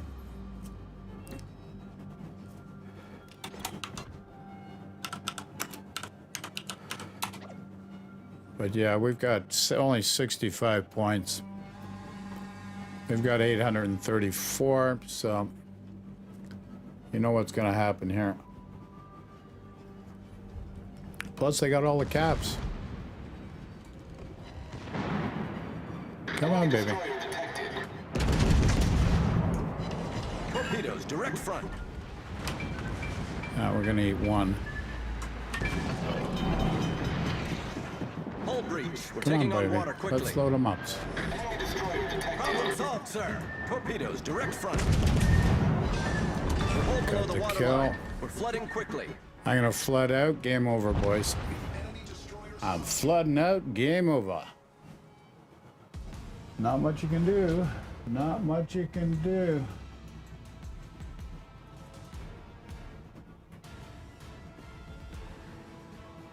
Guy posted in chat, do you want to become famous? Why would anybody want to become famous? Like, who gives two flying frigs? You know what I mean? Like, who really cares? So, not a bad game, not a great game. Our team just friggin' fell by the wayside. Happens a lot. That's why I say survivability rate's more important than win rate.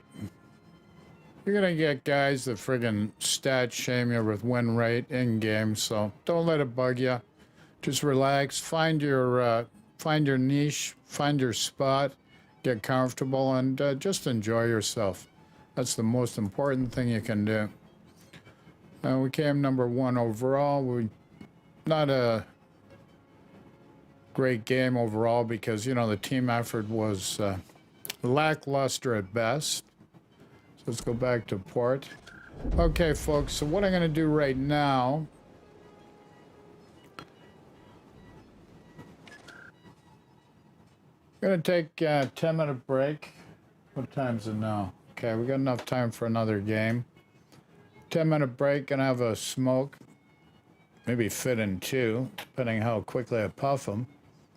I know smoking's no good. I don't encourage anyone to smoke, but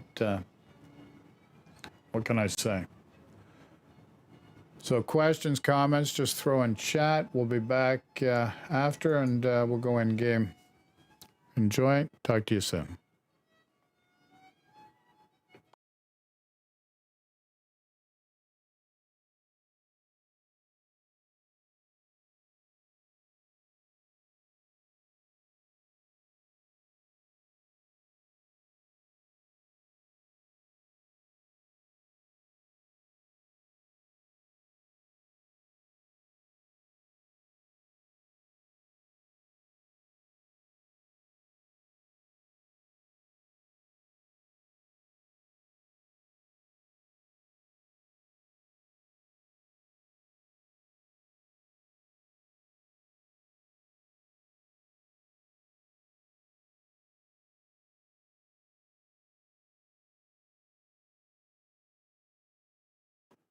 Listen, sorry I was muted. So why don't I play the video of the Prince Ruprecht? You can watch that while I'm having a smoke break, and then when I come back, then we'll go on to battle. So without further ado, any questions, comments, opinions, just throw in chat. Greatly appreciated. And talk to you soon, folks. I went for it. I went and bought myself up to the tier 9 on the new German battlecruiser line. The Prince Ruprecht is a incredibly good secondary ship. These secondaries are probably the best secondaries I've ever used in the game, including ships like I've featured recently, the Flandre and GK, Pommern, these pretty stereotypically amazing secondary battleships. They don't really compare to this thing, and that really does come down to this incredible combination of accuracy and pen, right? So Germans, of course, on their secondaries get a quarter pen, meaning these 105s pen 26 millimeters, I believe, base. And then if you do like I do, and I think most people, you take IFHE, and that'll bump your pen up over 32 millimeters. So you absolutely shred anything that comes into contact with you. And of course, the best thing about this line is the concealment, honestly. Having this 12-kilometer concealment, or I guess 12.2 or 3 on this ship, and a 12-kilometer range on these secondaries, they become your primary armament. I've found the guns to be pretty lacking. I've found their pen and dispersion to be just kind of wonky. They feel pretty low power as far as 406s go. I'd honestly rather have the 380s out of the French battleships. Probably the Italian battleships as well, because these 406s are not good. But the secondaries, right? The secondaries, that's what we got to focus on. And they are good. Unfortunately, this Freddy is stuck bow in to a smoked up Ruprecht. So we're going to just be able to light him up for an incredible amount of secondary damage. We've already activated Lucians, and these secondaries are just insane. I am running a full build for them. I am trying to maximize the secondary output as much as I possibly can, and that definitely includes Lucians. Something that is a little bit odd about these ships that I've noticed is their inability to stop. They seem to be very slippery in the water.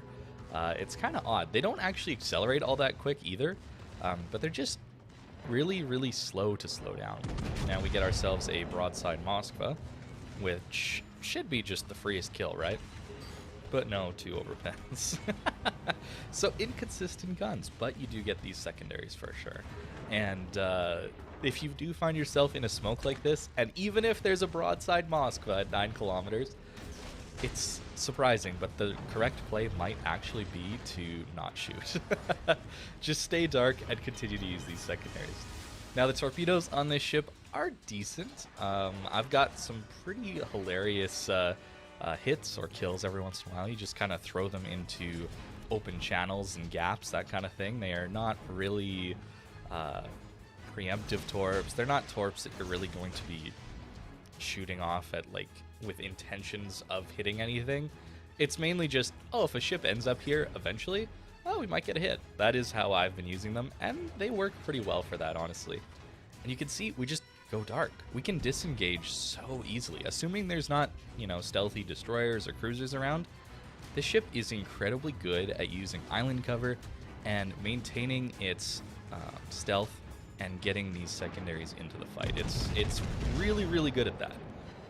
Of course, the trade-off is this very low HP pool. This is the first ship where you're really starting to feel that. Of course, this is arms race. We have 70,000 right now. But once you get into a normal game, you're going to have around 63,000 HP. So at tier 9, that's starting to hurt a little bit, especially considering the Z10 or the tier 8 battleship has around the same HP as you. So it's at the 9 and 10 mark, you're starting to feel that lower HP. But secondary damage, 73k, and some fires yet too. So we're getting close to that 100,000 mark, which is honestly a ton of fun out of the secondaries. But again, the main guns are a little bit lacking, right? You have to be okay with that to get this level of secondary power. But given the concealment of this ship, you are able to push into situations that, honestly, I wouldn't feel all that comfortable pushing into with the normal German battleships. Here, we managed to nearly make it to this island, this incredibly powerful island, outside the A-cap. This is always a difficult position to get into, just because you're usually spotted and it's very open until you get to this island. So it's a dangerous thing to try in the normal German battleships, or a lot of other ships, honestly. But with these, I just feel so confident to push in because I know that my concealment is going to let me get to places before people even know that I'm going to be there, right? Ships like this Missouri, he's not even got his turrets turned yet for us. So it's really, really strong. But of course, the downside is that you don't have the armor of something like the Freddy, let's say, or the Pommern, right? You have a much smaller superstructure, which is very nice. That's usually where the German battleships take most of their damage.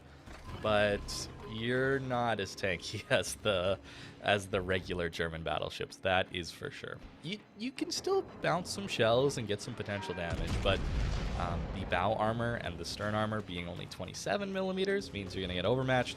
30 millimeter icebreaker, that's not very big. Yeah, you're taking a lot of pain in this thing. I've noticed that at least when I'm bow in, I take a lot of extra damage. There I was broadside enough. That's fair enough. No turtleback. We're going to eat some citadels for sure when you give broadside. But being at maybe a 25, 20 degree angle, bow into someone, I've taken some pretty hefty salvos, 10, 15k from other battleships. Even things like Stalingrads, that kind of thing, are getting huge pens in on me.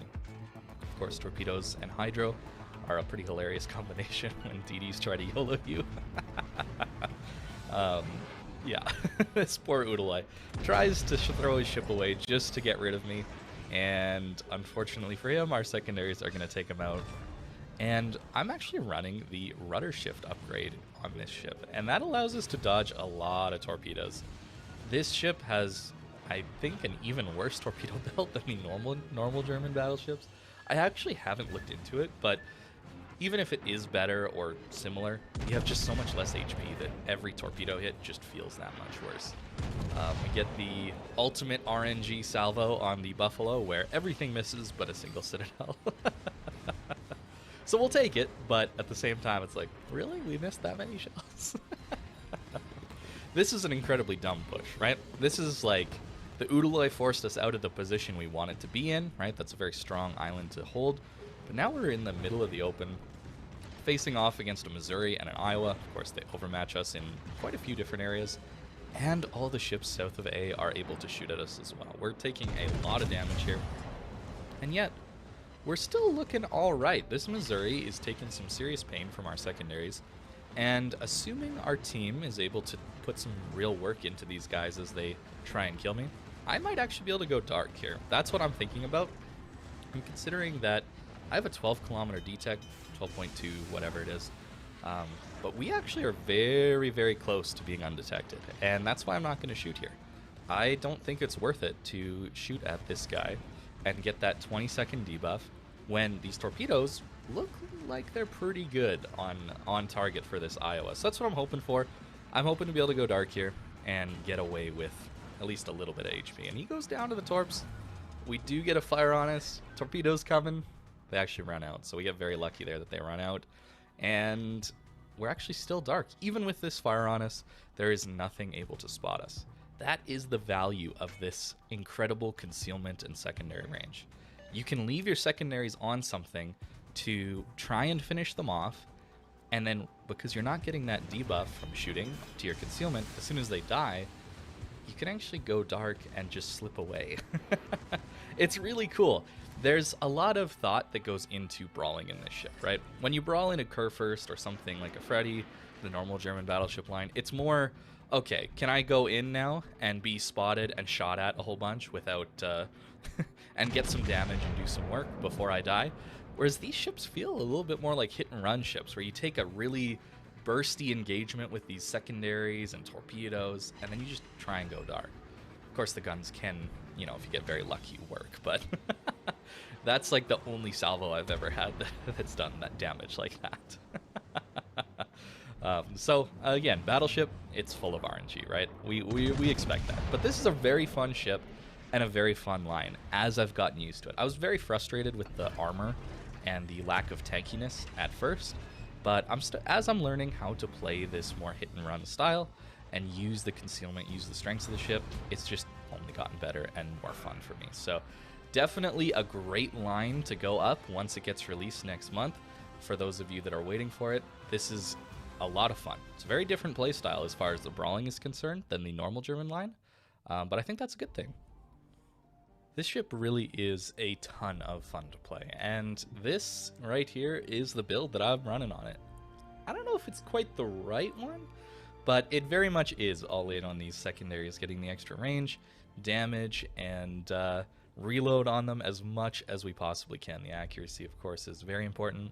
I'm taking Emergency Repair Expert over Fire Prevention, and that's because we have the fast acting damage controls. I didn't really talk about this, but it really does allow you to push in and feel confident in using your damage control, right? You're not having that 80-second reload to get it back again, of course. You get a much shorter cooldown. I believe it's around 40 seconds or so. And of course, concealment, getting us that awesome 12.2 kilometer detect with these 12-kilometer secondaries. Very, very fun to have that extra, that instantaneous secondary power as soon as you get spotted by a large ship. Of course, you can get spotted by destroyers or smaller cruisers without them getting detected. So then your secondaries won't work and you'll be detected. But you run into a battleship, you run into a heavy cruiser, you're basically getting your secondaries all the time. And here's the build, right? We're running Auxiliary Armaments Mod 2. We're going all in on these secondaries.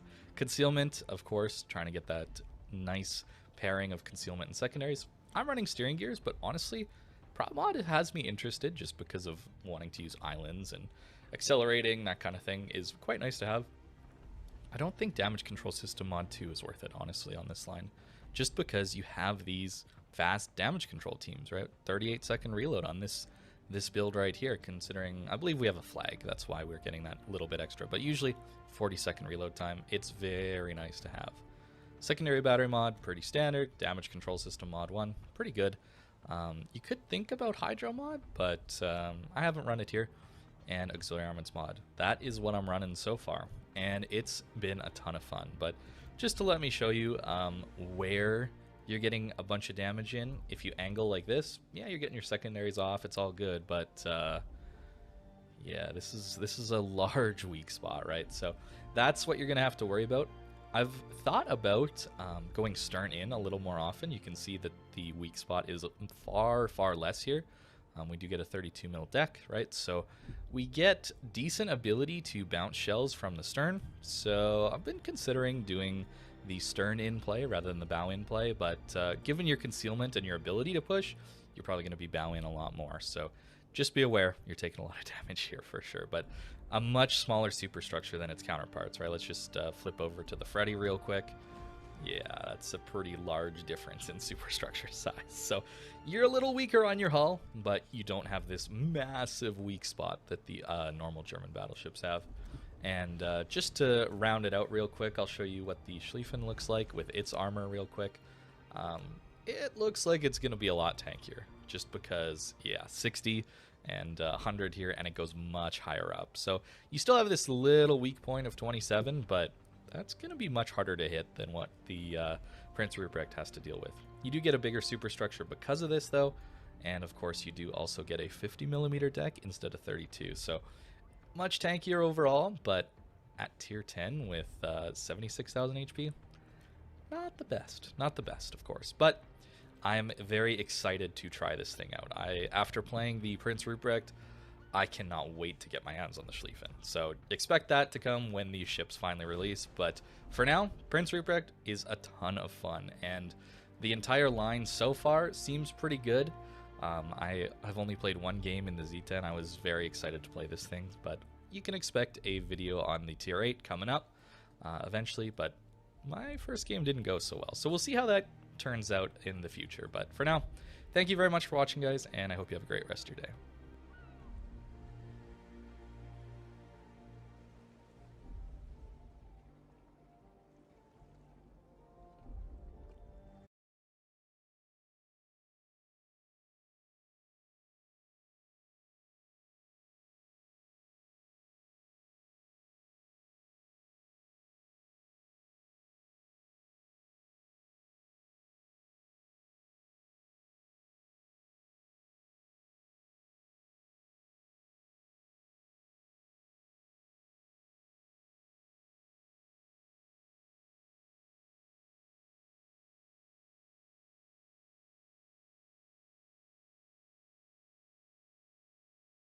Gibraltar. And you know, the only videos that come up are like people screaming in their YouTube titles, so I just couldn't click on it. It's like anti-clickbait. It's kind of weird. Kind of weird champ, you know what I mean? Yeah. Oh shit! There's no like Flammer review which I can actually watch. What you see? I'm looking at it now. Gibraltar is a monster. Gibraltar, AP monster. Yeah, exactly. Gibraltar, the perfect cruiser. Where's caps lock everywhere? They're just shouting. They're just shouting at me. I don't know, man, but every person I've actually like talked to says it's not that good. So I don't think it's that good. Yeah, everyone I know who like I figure is actually quite good at the game. They all say it's eh. It's like it's pretty eh. I don't know, man. It's AP only. I can't see it. I don't know if it's good or not. I don't know if it's good, or not, but I can't. I'm not saying it's bad, but no one's been like, whoa, as who's actually good has been, whoa, it's so amazing. It's just been like, well, it's I don't know, man. If I look on YouTube, everyone's saying it's turbo broken, man, in full cam, so I don't know. To be fair, that I remember seeing after I was kicked from the CC program, people were reviewing the Austin, and they were good. They were making these feeds where, oh my god, how dumb is Wargaming? This thing is so overpowered. And the funny thing was Wargaming had forgot to remove access to my press account. They removed press account. Yeah, they removed access to the EU press account, but they'd forgotten that I requested a Russian press account. So I still had access to like all the test chips and stuff. So I was playing Austin myself on my Russian press account, like in secret, for a couple of months. And I was like, this ship is kind of junk. Like it's fun when you have the reload booster, but the rest of the time it's literally the worst tier 10 cruiser in the game. And then thank you, Anselm Afraid 60, yeah. And I was like, this thing is literally the worst cruiser in the game when reload booster isn't up. It doesn't do anything. Yeah, so, like so my title wasn't, my YouTube title wasn't in full caps, but I titled it this way. I said situational but fun. I think that's okay. Yeah. I think to say. Yeah, it's literally situational but fun. But there were some other YouTubers who literally were like, the entire screen was like, oh my god, what the fuck? And then this thing is so overpowered, and I was like, Jesus fucking Christ. Like, are you fucking serious, man? GG, I guess. Yeah, GG, I guess. Everything Wargaming releases is turbo broken and overpowered, no matter what it is. Yeah. And the thing was apparently really overpowered, and I played it and I was like, yeah, this thing is pretty fun, but it's not very good. Yeah, in the situations where you don't get the booster, it's kind of like not that good. Yeah, and the best part was one guy who like made multiple videos of how overpowered it is. I actually went and looked at his profile, and it's his worst performing tier 10 cruiser. That's not too bad. I was like, okay, fair. Nice. It's broken though. Too. Yeah. Yo, this Yamato or whatever the oh wait, He's that so Palmer's dead. dead. I think we don't go around on the Yamato because of the Shima. Oh yeah, Shima's sitting We there. killed the Palmer. We killed the Palmer. Right? Yeah. Okay, I'm getting way too much broadside because I keep forgetting I'm not trying priority target. Broadside to what, man? Palmer, dude, that thing doesn't have guns, man. What do you mean? Why are you judging Palmer guns? They might be You super good. crazy, man. You crazy. They have like a 50-second reload. Are you popping Hydra? Oh yeah, good. It's on. It's enabled.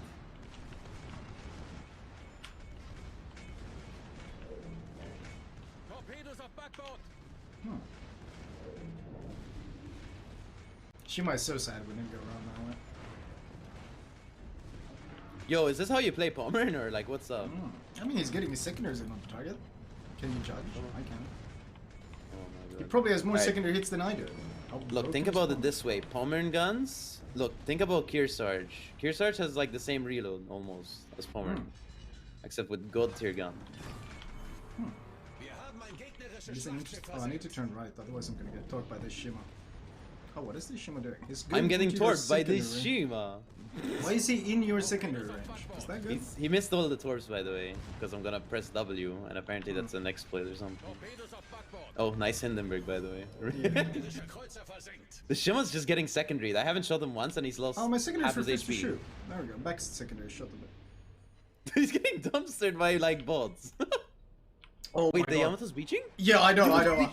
I'm running so fast. Enable now. speed. Dude, where's my speed boost? Dude, that guy, holy shit. Imagine.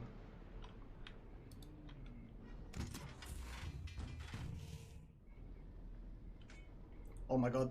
Someone donated a potato song while we're watching this.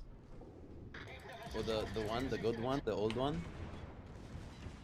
From the old times? Once it really. You didn't sit him? I'll sit him, watch One me. sit. Didn't get back sit. Oh no, I'm now returning, I think. No, I can shoot this Oh, I one didn't get a once. sit of the room. You have Hydro, yeah. Yeah, I popped it. Shima's gonna torque me, sure. I'm gonna turn away, I guess. Well, I can't. Wait, why not? Well, Yamato's gonna smash me if I turn away.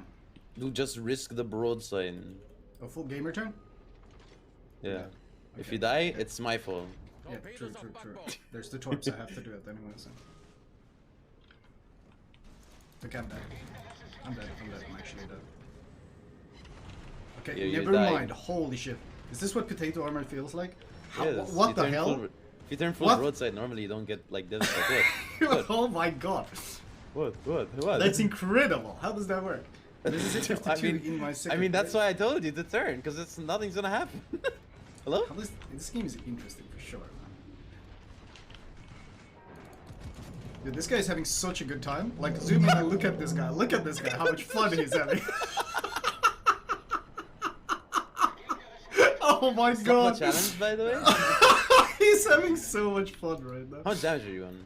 120. Double Slava's challenge? Thoughts? Is that good? Or? Oh my god, this said 52. Holy shit! Please. Oh no. Is that fun to be on the receiving end, by the way? Dude, what can it? Whoa, I'm turning like an ape. I didn't realize You're the Shima was still trolling, torping me. Yeah, No, I'm you're throwing. trolling. I'm throwing. Look at this guy. And they run out of range right after you eat them. Yeah, I ate one. Just to get some AR, that's it. It's okay, I outspot this cruiser. We're fine. Oh, the St. Louis. I Nice missed, volley. because I missed. Nice 'cause I'm volley. really That was a bad. really Shut up, that was shut a up. big amount of damage. Shut Holy up. whoa. That St. Louis really felt that volley. Man. Shut up. Jesus. Is that how you use main guns? Wow, that guy got Is that how you Devastating. use main guns? I don't know, man. I kinda suck at main guns, to be honest. And torps. Okay, my volley was really good as well. Really. Dude, you're really powerful. good, man. Yeah. It was a strong volley for sure. This is why I need AI controlled Nice. ammunition. Right? Make up. To make up That's why for my... I built for the yeah. bots to play for me, man. Right. Dude, look at the shells in the sky. Wow. Mm. How many shells there are, bro? There we Alright, let's go. go for I'm the gonna, yeah, I'm gonna slaves. turn right, rush these guys. Mm. Oh, I'm turning away. I'm just gonna secondary him while walking away. Yeah, I'm turning in. Okay, I can't because there's a Lemoyne. It's Des Moines though. I'm not sure what he's doing. He's gaming. Yeah, that was interesting. He sees me coming and he's like, now's my time to shine. Oh, there's Montana. Am I dead? There's a sniping Montana. I have to get behind the island. Okay, I'm fine now. Can this guy push up a bit more so my secondaries can reach him? Actually, I'm gonna secondary the switching Thunder because I Thunder, pin him yeah. everywhere, yeah. Right, he's gonna melt. I'm still secondarying, is that fair? Dude, this guy gets penned everywhere on his body. He's down. Dude, he's gonna melt so fast. Holy shit. Oh no.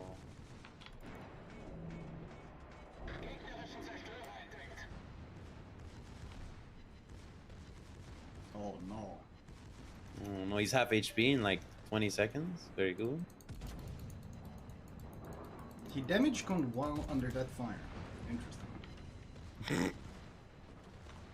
Damn, he's turning out. I need to get closer. Damn, he's so good. He DCP'd. Alright. I need to close the distance. Keep him chase. Oh, Montana is. Montana's gonna fucking annihilate me. Montana's Oh gonna shit, kill Des me. Moines. I might go there. Trading hard left. Wait, what the fuck are these? I think. Is that Yoshino 20s? I might be being outskilled from every torpedo in the game right now.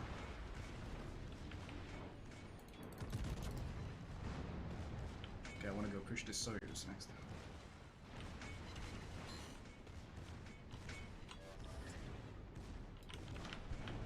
Interesting. Mogador is charging out. We're gonna go hunt Montana next. Oh, Montana is actually already within my second. Okay, unironically, thinking about it, what does Gibraltar give over Plymouth? I don't know. Super? It doesn't get a super heal, it gets a 10k heal. Oh, Right? Hello? I don't know though. Whoa. What? You're making me panic, man. I have no Soyuz DCPs. is kind of scaring me. He might smash Dude, it. it's a Russian ship. Don't be scared. We're Germans. Report the Schlieffen Whales. Yes. True. I wailed for this. Yes, I spent so much money on my CC account. Report them right now. Dude, last time there was a guy in arms race. He was like, report the Harugumo. I'm the Harugumo. I had like 170k. It's like bad position and no support to the team. We were beating their team, by the way. We had 6 kills over their team. I really need my heal. Yeah. I need a brain, I think. That too. I could use all of it. Fuck me. Oh, you backed off? What kind of pussy is this? I have no Oh my DCPs God. left. Hello? I told you I'm turning Oh away. my god! Oh my god, I told you hello? there's a Des Moines here. I got. Oh my god, you're afraid of a Des Moines? What, you melt him? No, but he's dark. Look. Oh my god, if someone had else had shot that Soyuz so I could go nose in on the Montana, I would have smashed. Nah, get fucked. Oh, So in the first game, yeah. in the first game I get accused of cheating, in this game it's whaling. Wait, Well- am I gonna torp the Des Moines by accident? Well. Wait. No, I forced him out. Look at that. No, I This won't is shoot team him. play. This is team play. Okay, you cannot not kill him right now. I did. Ah! Oh my god. Oh my god. Oh my god. What are this place? I miss. What can I do? Oh, the Montana got one shot and the Des Moines. What is happening now? Hey, how much damage did you get? 250. No, actually, Yeah, 250. you trolling. No, it's called pushing in like a manly man. Oh shit, you actually got 250. Yeah, what do you have? What are you on? Only 200. Shut up. Yeah. Only 200. Damn, that Soyuz as well. He was full broadside. I only got one sit. If I got into, I would have smashed the Montana. Unfortunate. Holy fuck, Yoshino's broken. It shot me from so far away. This Yoshino was farming me as well. He's sitting back there with the spotter plane. It's pretty interesting for sure. Sputter plane range mod gamer. Cheating whales. Imagine. The worst combination. The guys with never-ending money and cheating. I have no torps left, I have no DCPs left, I have no heals left, but I have 200k. Yeah, but you get And I have a 100k high- health and 3 heals. What do you mean? Look at your health! You're ticking for 120 per second. Oh, you're right. You're right. We're gaming.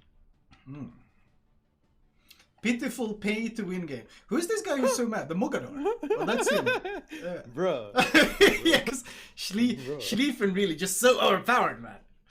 It's you can't play against it, man. I told you, man. It's too strong. You Just cannot play broken, against it, man. broken. Look at these 750 people. secondary.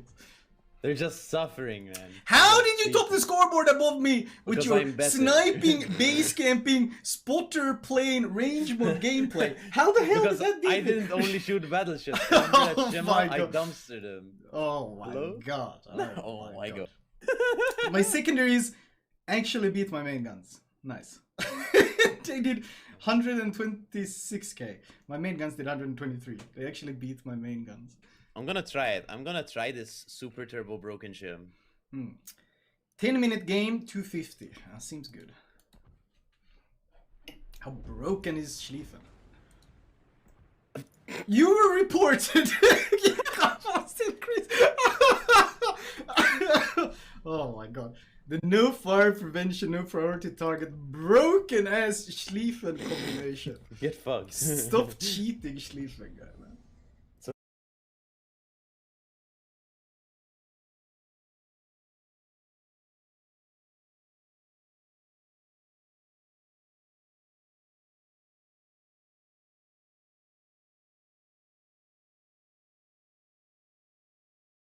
What I'm actually looking forward to is the entire new German line and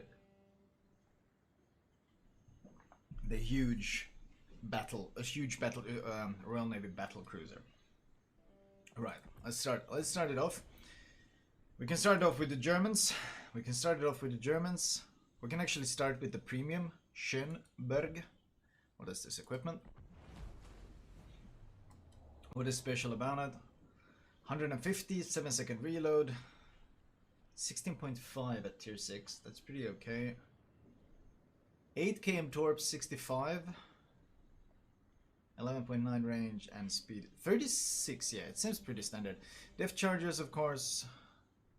What do you have? Classic damage, heal, tier 6 with heal? Tier 6 with heal? A German tier 6 with heal. What the hell? And it has speed boost, 8%, but it doesn't have smoke and it doesn't have hydro. What the hell? So it doesn't have smoke and it doesn't have hydro. So are they hoping it's gonna be some sort of gunboat? But it only has 36. With speed flag that's 37.8. With speed mod, that's probably going to be like, what, 38.3, I think? No, it's a bit more than that. But still, that's not a whole lot. It's going to be like 39 with speed boost and flag. That's not that much, though. That's still not going to be that much. How open gunboating with that? That's going to struggle. Okay, let's see, is it very small?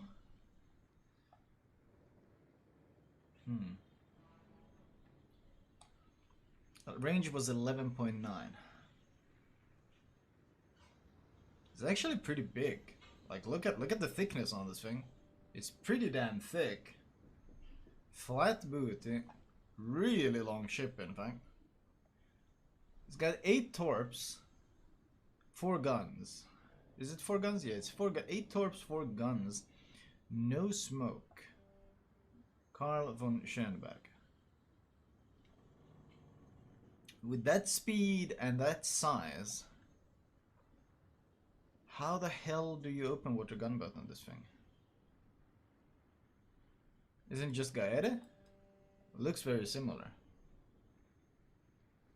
It's 8 km torps. It's 8 km torpedoes. 13.765. Like, the speed is fine, the damage is okay, it's tier 6. The torps are actually pretty decent. 7-second reload on guns, that's not too special. Anything about the armor? T61 torps, yeah. 16mm plating, so nothing special there.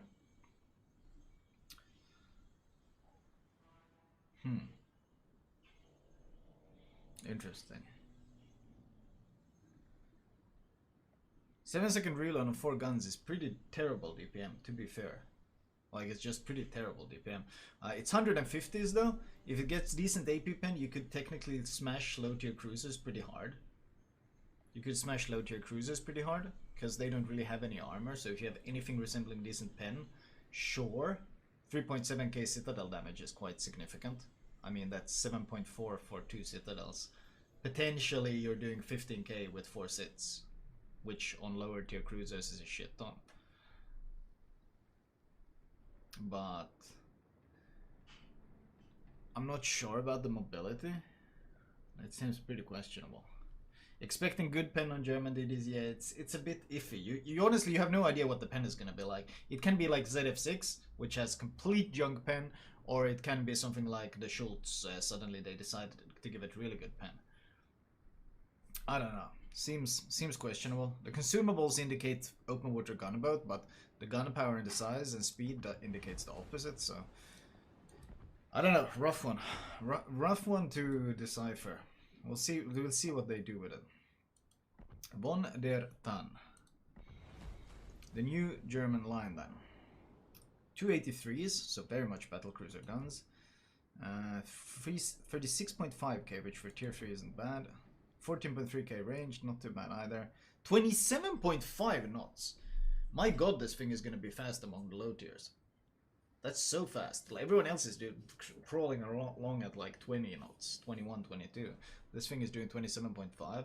With speed flag, it's gonna be really fast. That's actually very fast. And fast damage got 10-second duration, 40-second cooldown, 4 stacks, and standard heal. Good lord, that is a squat looking thing though. Wow, the firing angles are probably going to be really iffy. Getting a full broadside is basically going to mean getting all guns off is going to mean give you a full broadside. So most of the time you're realistically probably only going to be using 3 turrets. That's a low bridge though. Not a whole lot of superstructure here. And if it's, I can already see, you see this shape here? That's going to be an icebreaker the size of a planet. Yep. But this is all 16. It doesn't have the insane armor of the low tier Soviets, where they were just immune to HE. In fact, there's quite a bit of stuff that you can farm with HE on this thing. There's quite a bit of stuff you can farm with HE on this thing. 25 here, upper belt. 200mm, oh, it's a turtleback? 80mm nose, so very much can push in a... There is a turtleback. 50mm turtleback. And the citadel is also very low in the water, actually. Oh, yeah. So this thing is probably not going to get citadel. And it's going to be quite fast. Fast damage con. Could be interesting. Could be interesting for sure. Problem is, of course, the shell-catching secondaries, the casemates. You really don't want these kind of shapes in World of Warships. It just ends up eating a bunch of random pens.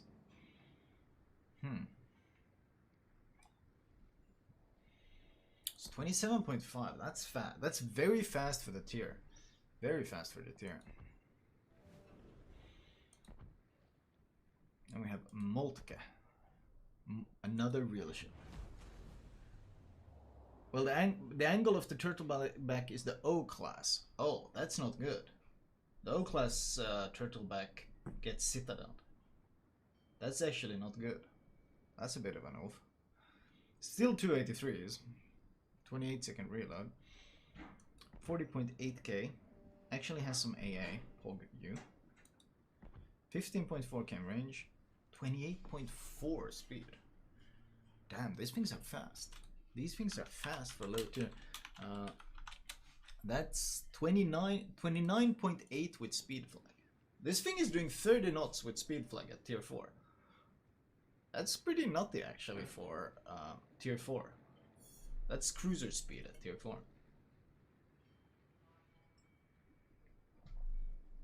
I wish they would allow us to grind this line so you could actually get to experience it in low tier.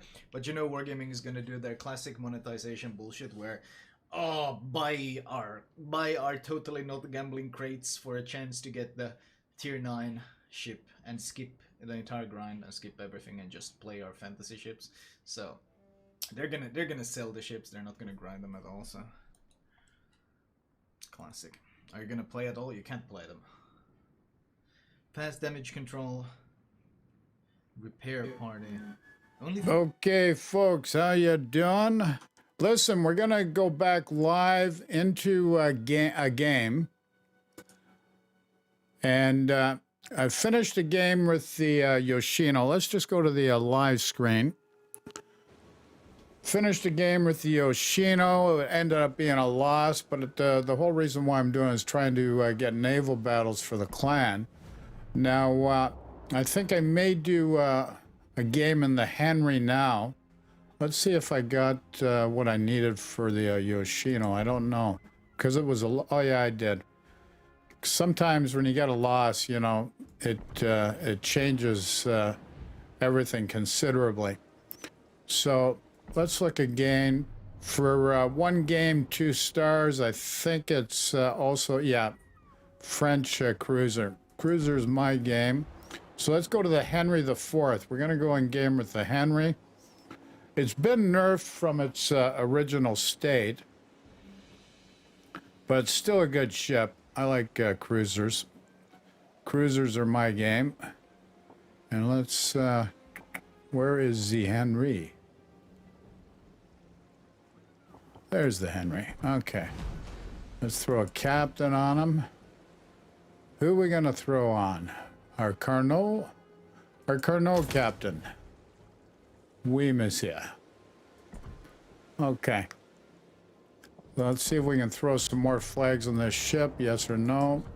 Maybe if we get a CV. Okay. Random battle. Tier 10 French cruiser. Henri IV. Henri IV, monsieur. Oui. Okay, any questions, comments, opinions, just throw in chat. Really appreciated. And remember, Bob's your friggin' uncle. Bob's everybody's uncle. Why is that?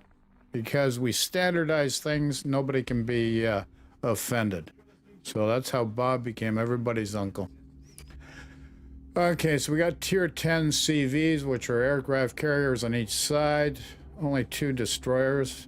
Or 1 destroyer each side, and friggin' submarines. I hate friggin' submarines. What can you do? Let's look at the map. Okay, I gotta go A just to shore up the flank. Let the team know. But yeah, I gotta go A just to shore up the flank. Otherwise, the people on the port side flank are just going to get friggin' sidewinded.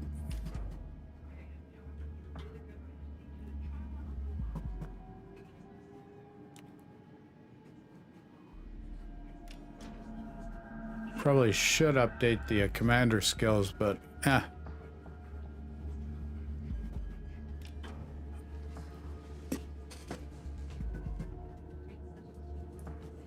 But here's the other thing.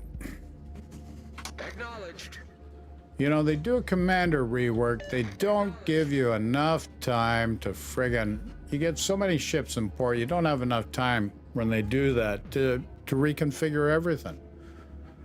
You know, they think you've got nothing else to do but that.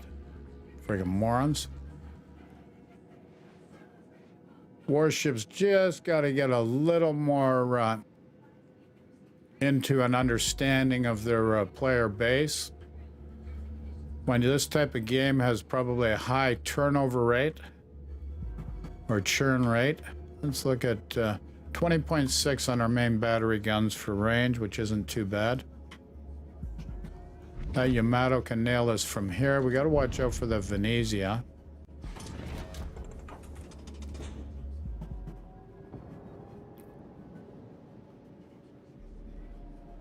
Now we do have torps on this ship as well. Or do I? Do I? Yeah, we do. There's the Venezia.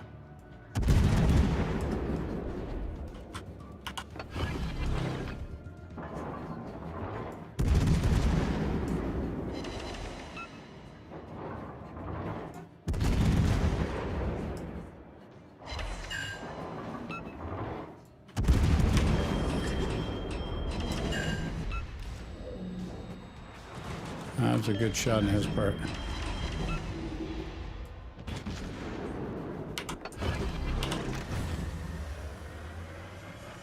Engine boost activated. Now we got somebody else shooting here. Probably a Minotaur. Enemy battleship sighted. We have a Minotaur here? The other team? Maybe. I don't know.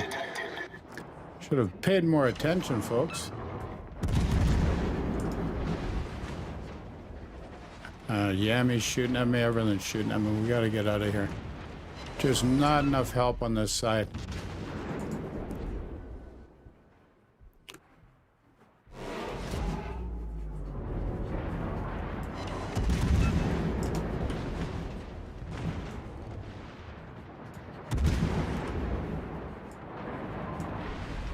Not enough help on this flank. Come on, Conqueror, get out of the way, buddy. I gave everybody enough targets to shoot at.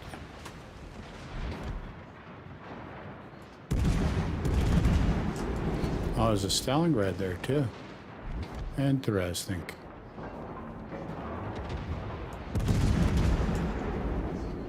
Enemy battleship detected.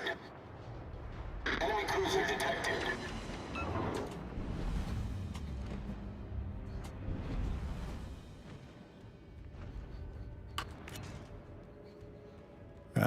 Gotta watch. I don't want to torp my own Montana.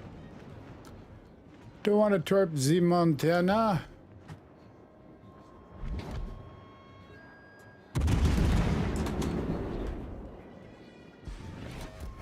Gotta heal up some more or I'm not gonna last, boys. All stations reporting the position of strategic target.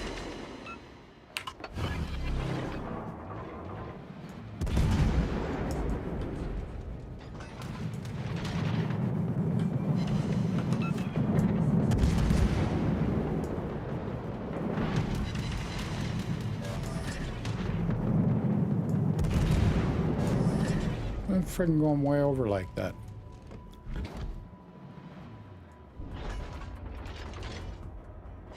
Friggin' Yammy got turned around so fast. Gotta watch these torps.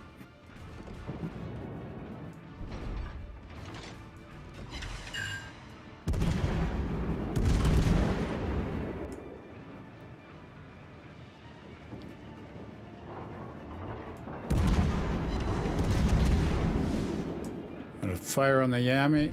Guy's shooting at me. Oh, noes. Oh, noes.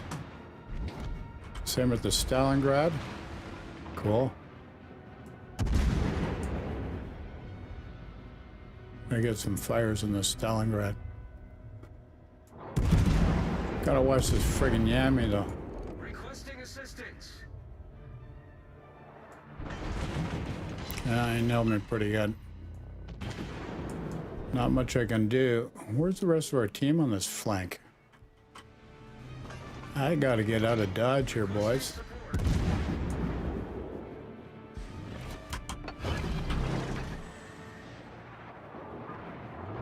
Enemy battleship sighted.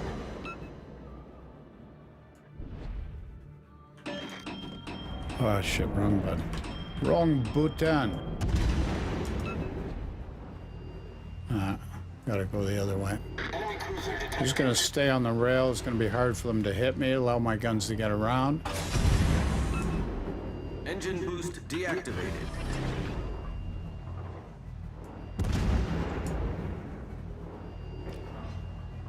Stalingrad's healed himself. He's gonna have a hard time nailing me. We're down 2 ships, they're down 1. Still close. Stalingrad's well angled. Gonna nail me there. That hurt. Ooh, that hurt. Yeah. Enemy battleship detected. So we got nobody spotting on this side.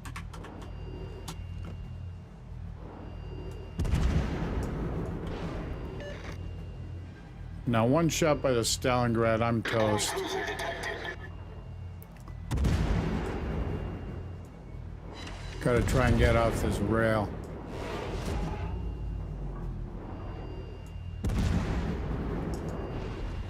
Still friggin' on it, can you believe it? Holy crap, man. Let's go, folks.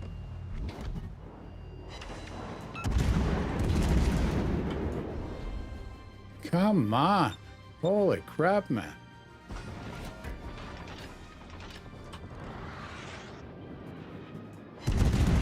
Enemy cruiser sighted.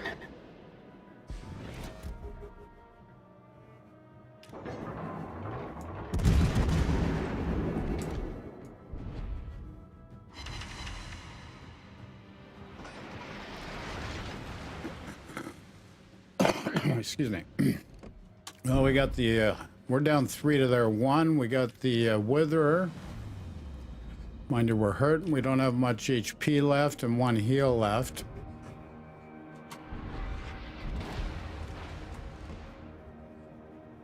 I don't know if we can hit the Stalingrad from here or not. It's going to be close.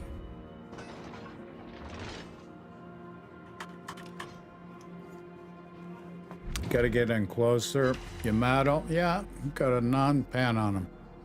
Oh, you got a friggin' non-pen with HE. What the frig? The enemy team has taken the lead. Non-pen with HE. What a bunch of bullcrap.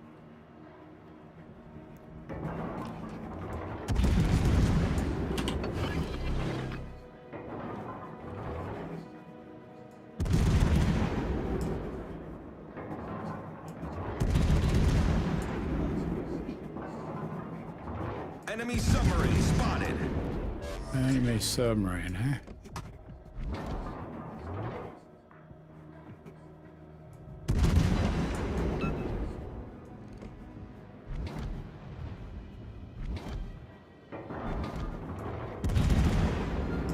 Enemy battleship sighted.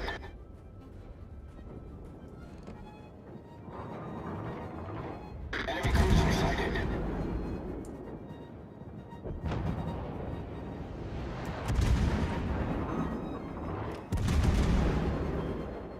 Let me get this friggin' yammy.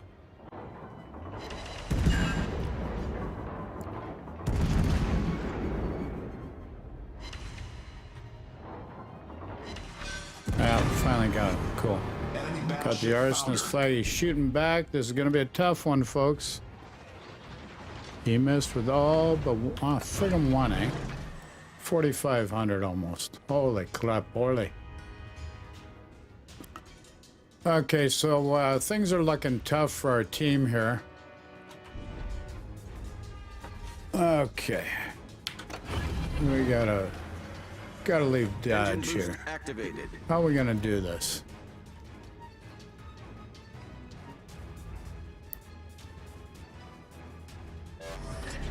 Got a guy going at A. We should try and help him out, but let's work here on this side. Got no choice. Between the Venezia and the Zal.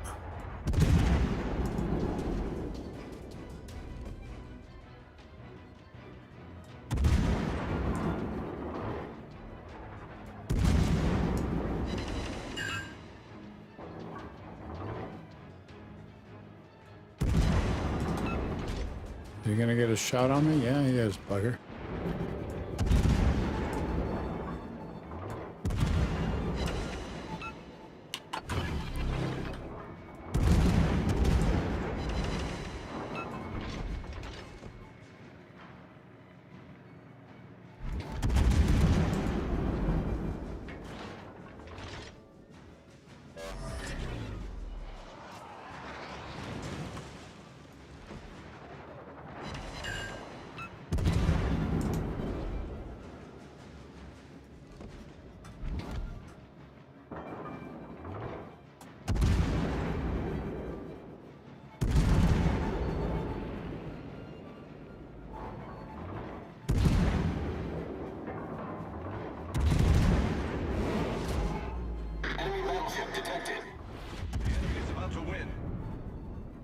Yeah, they got 3 caps. They're gonna friggin' toast us. Torpedoes to starboard.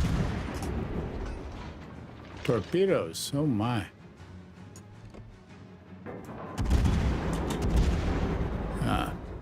Gotta see if I can nail this friggin' Zao. Enemy battleship detected.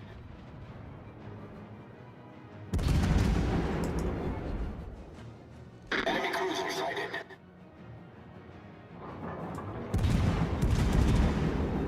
Come on, each side of them. Give me a friggin' break, man. What the frig gives?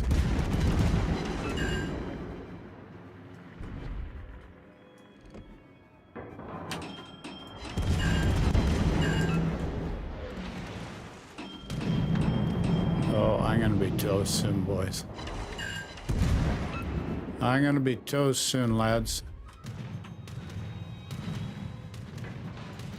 Just the way it's gonna be. I got 536 HP, which is not good. Problem solved, sir. Yeah, we're toast. Okay, what are you gonna do? What can you do? Live in a shoe. Good game, though. No matter how you slice it, that was a good game.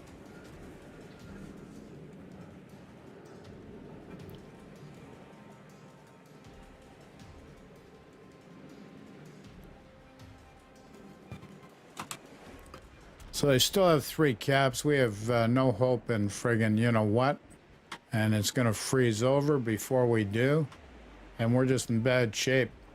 Guys are right in the middle. Bad position.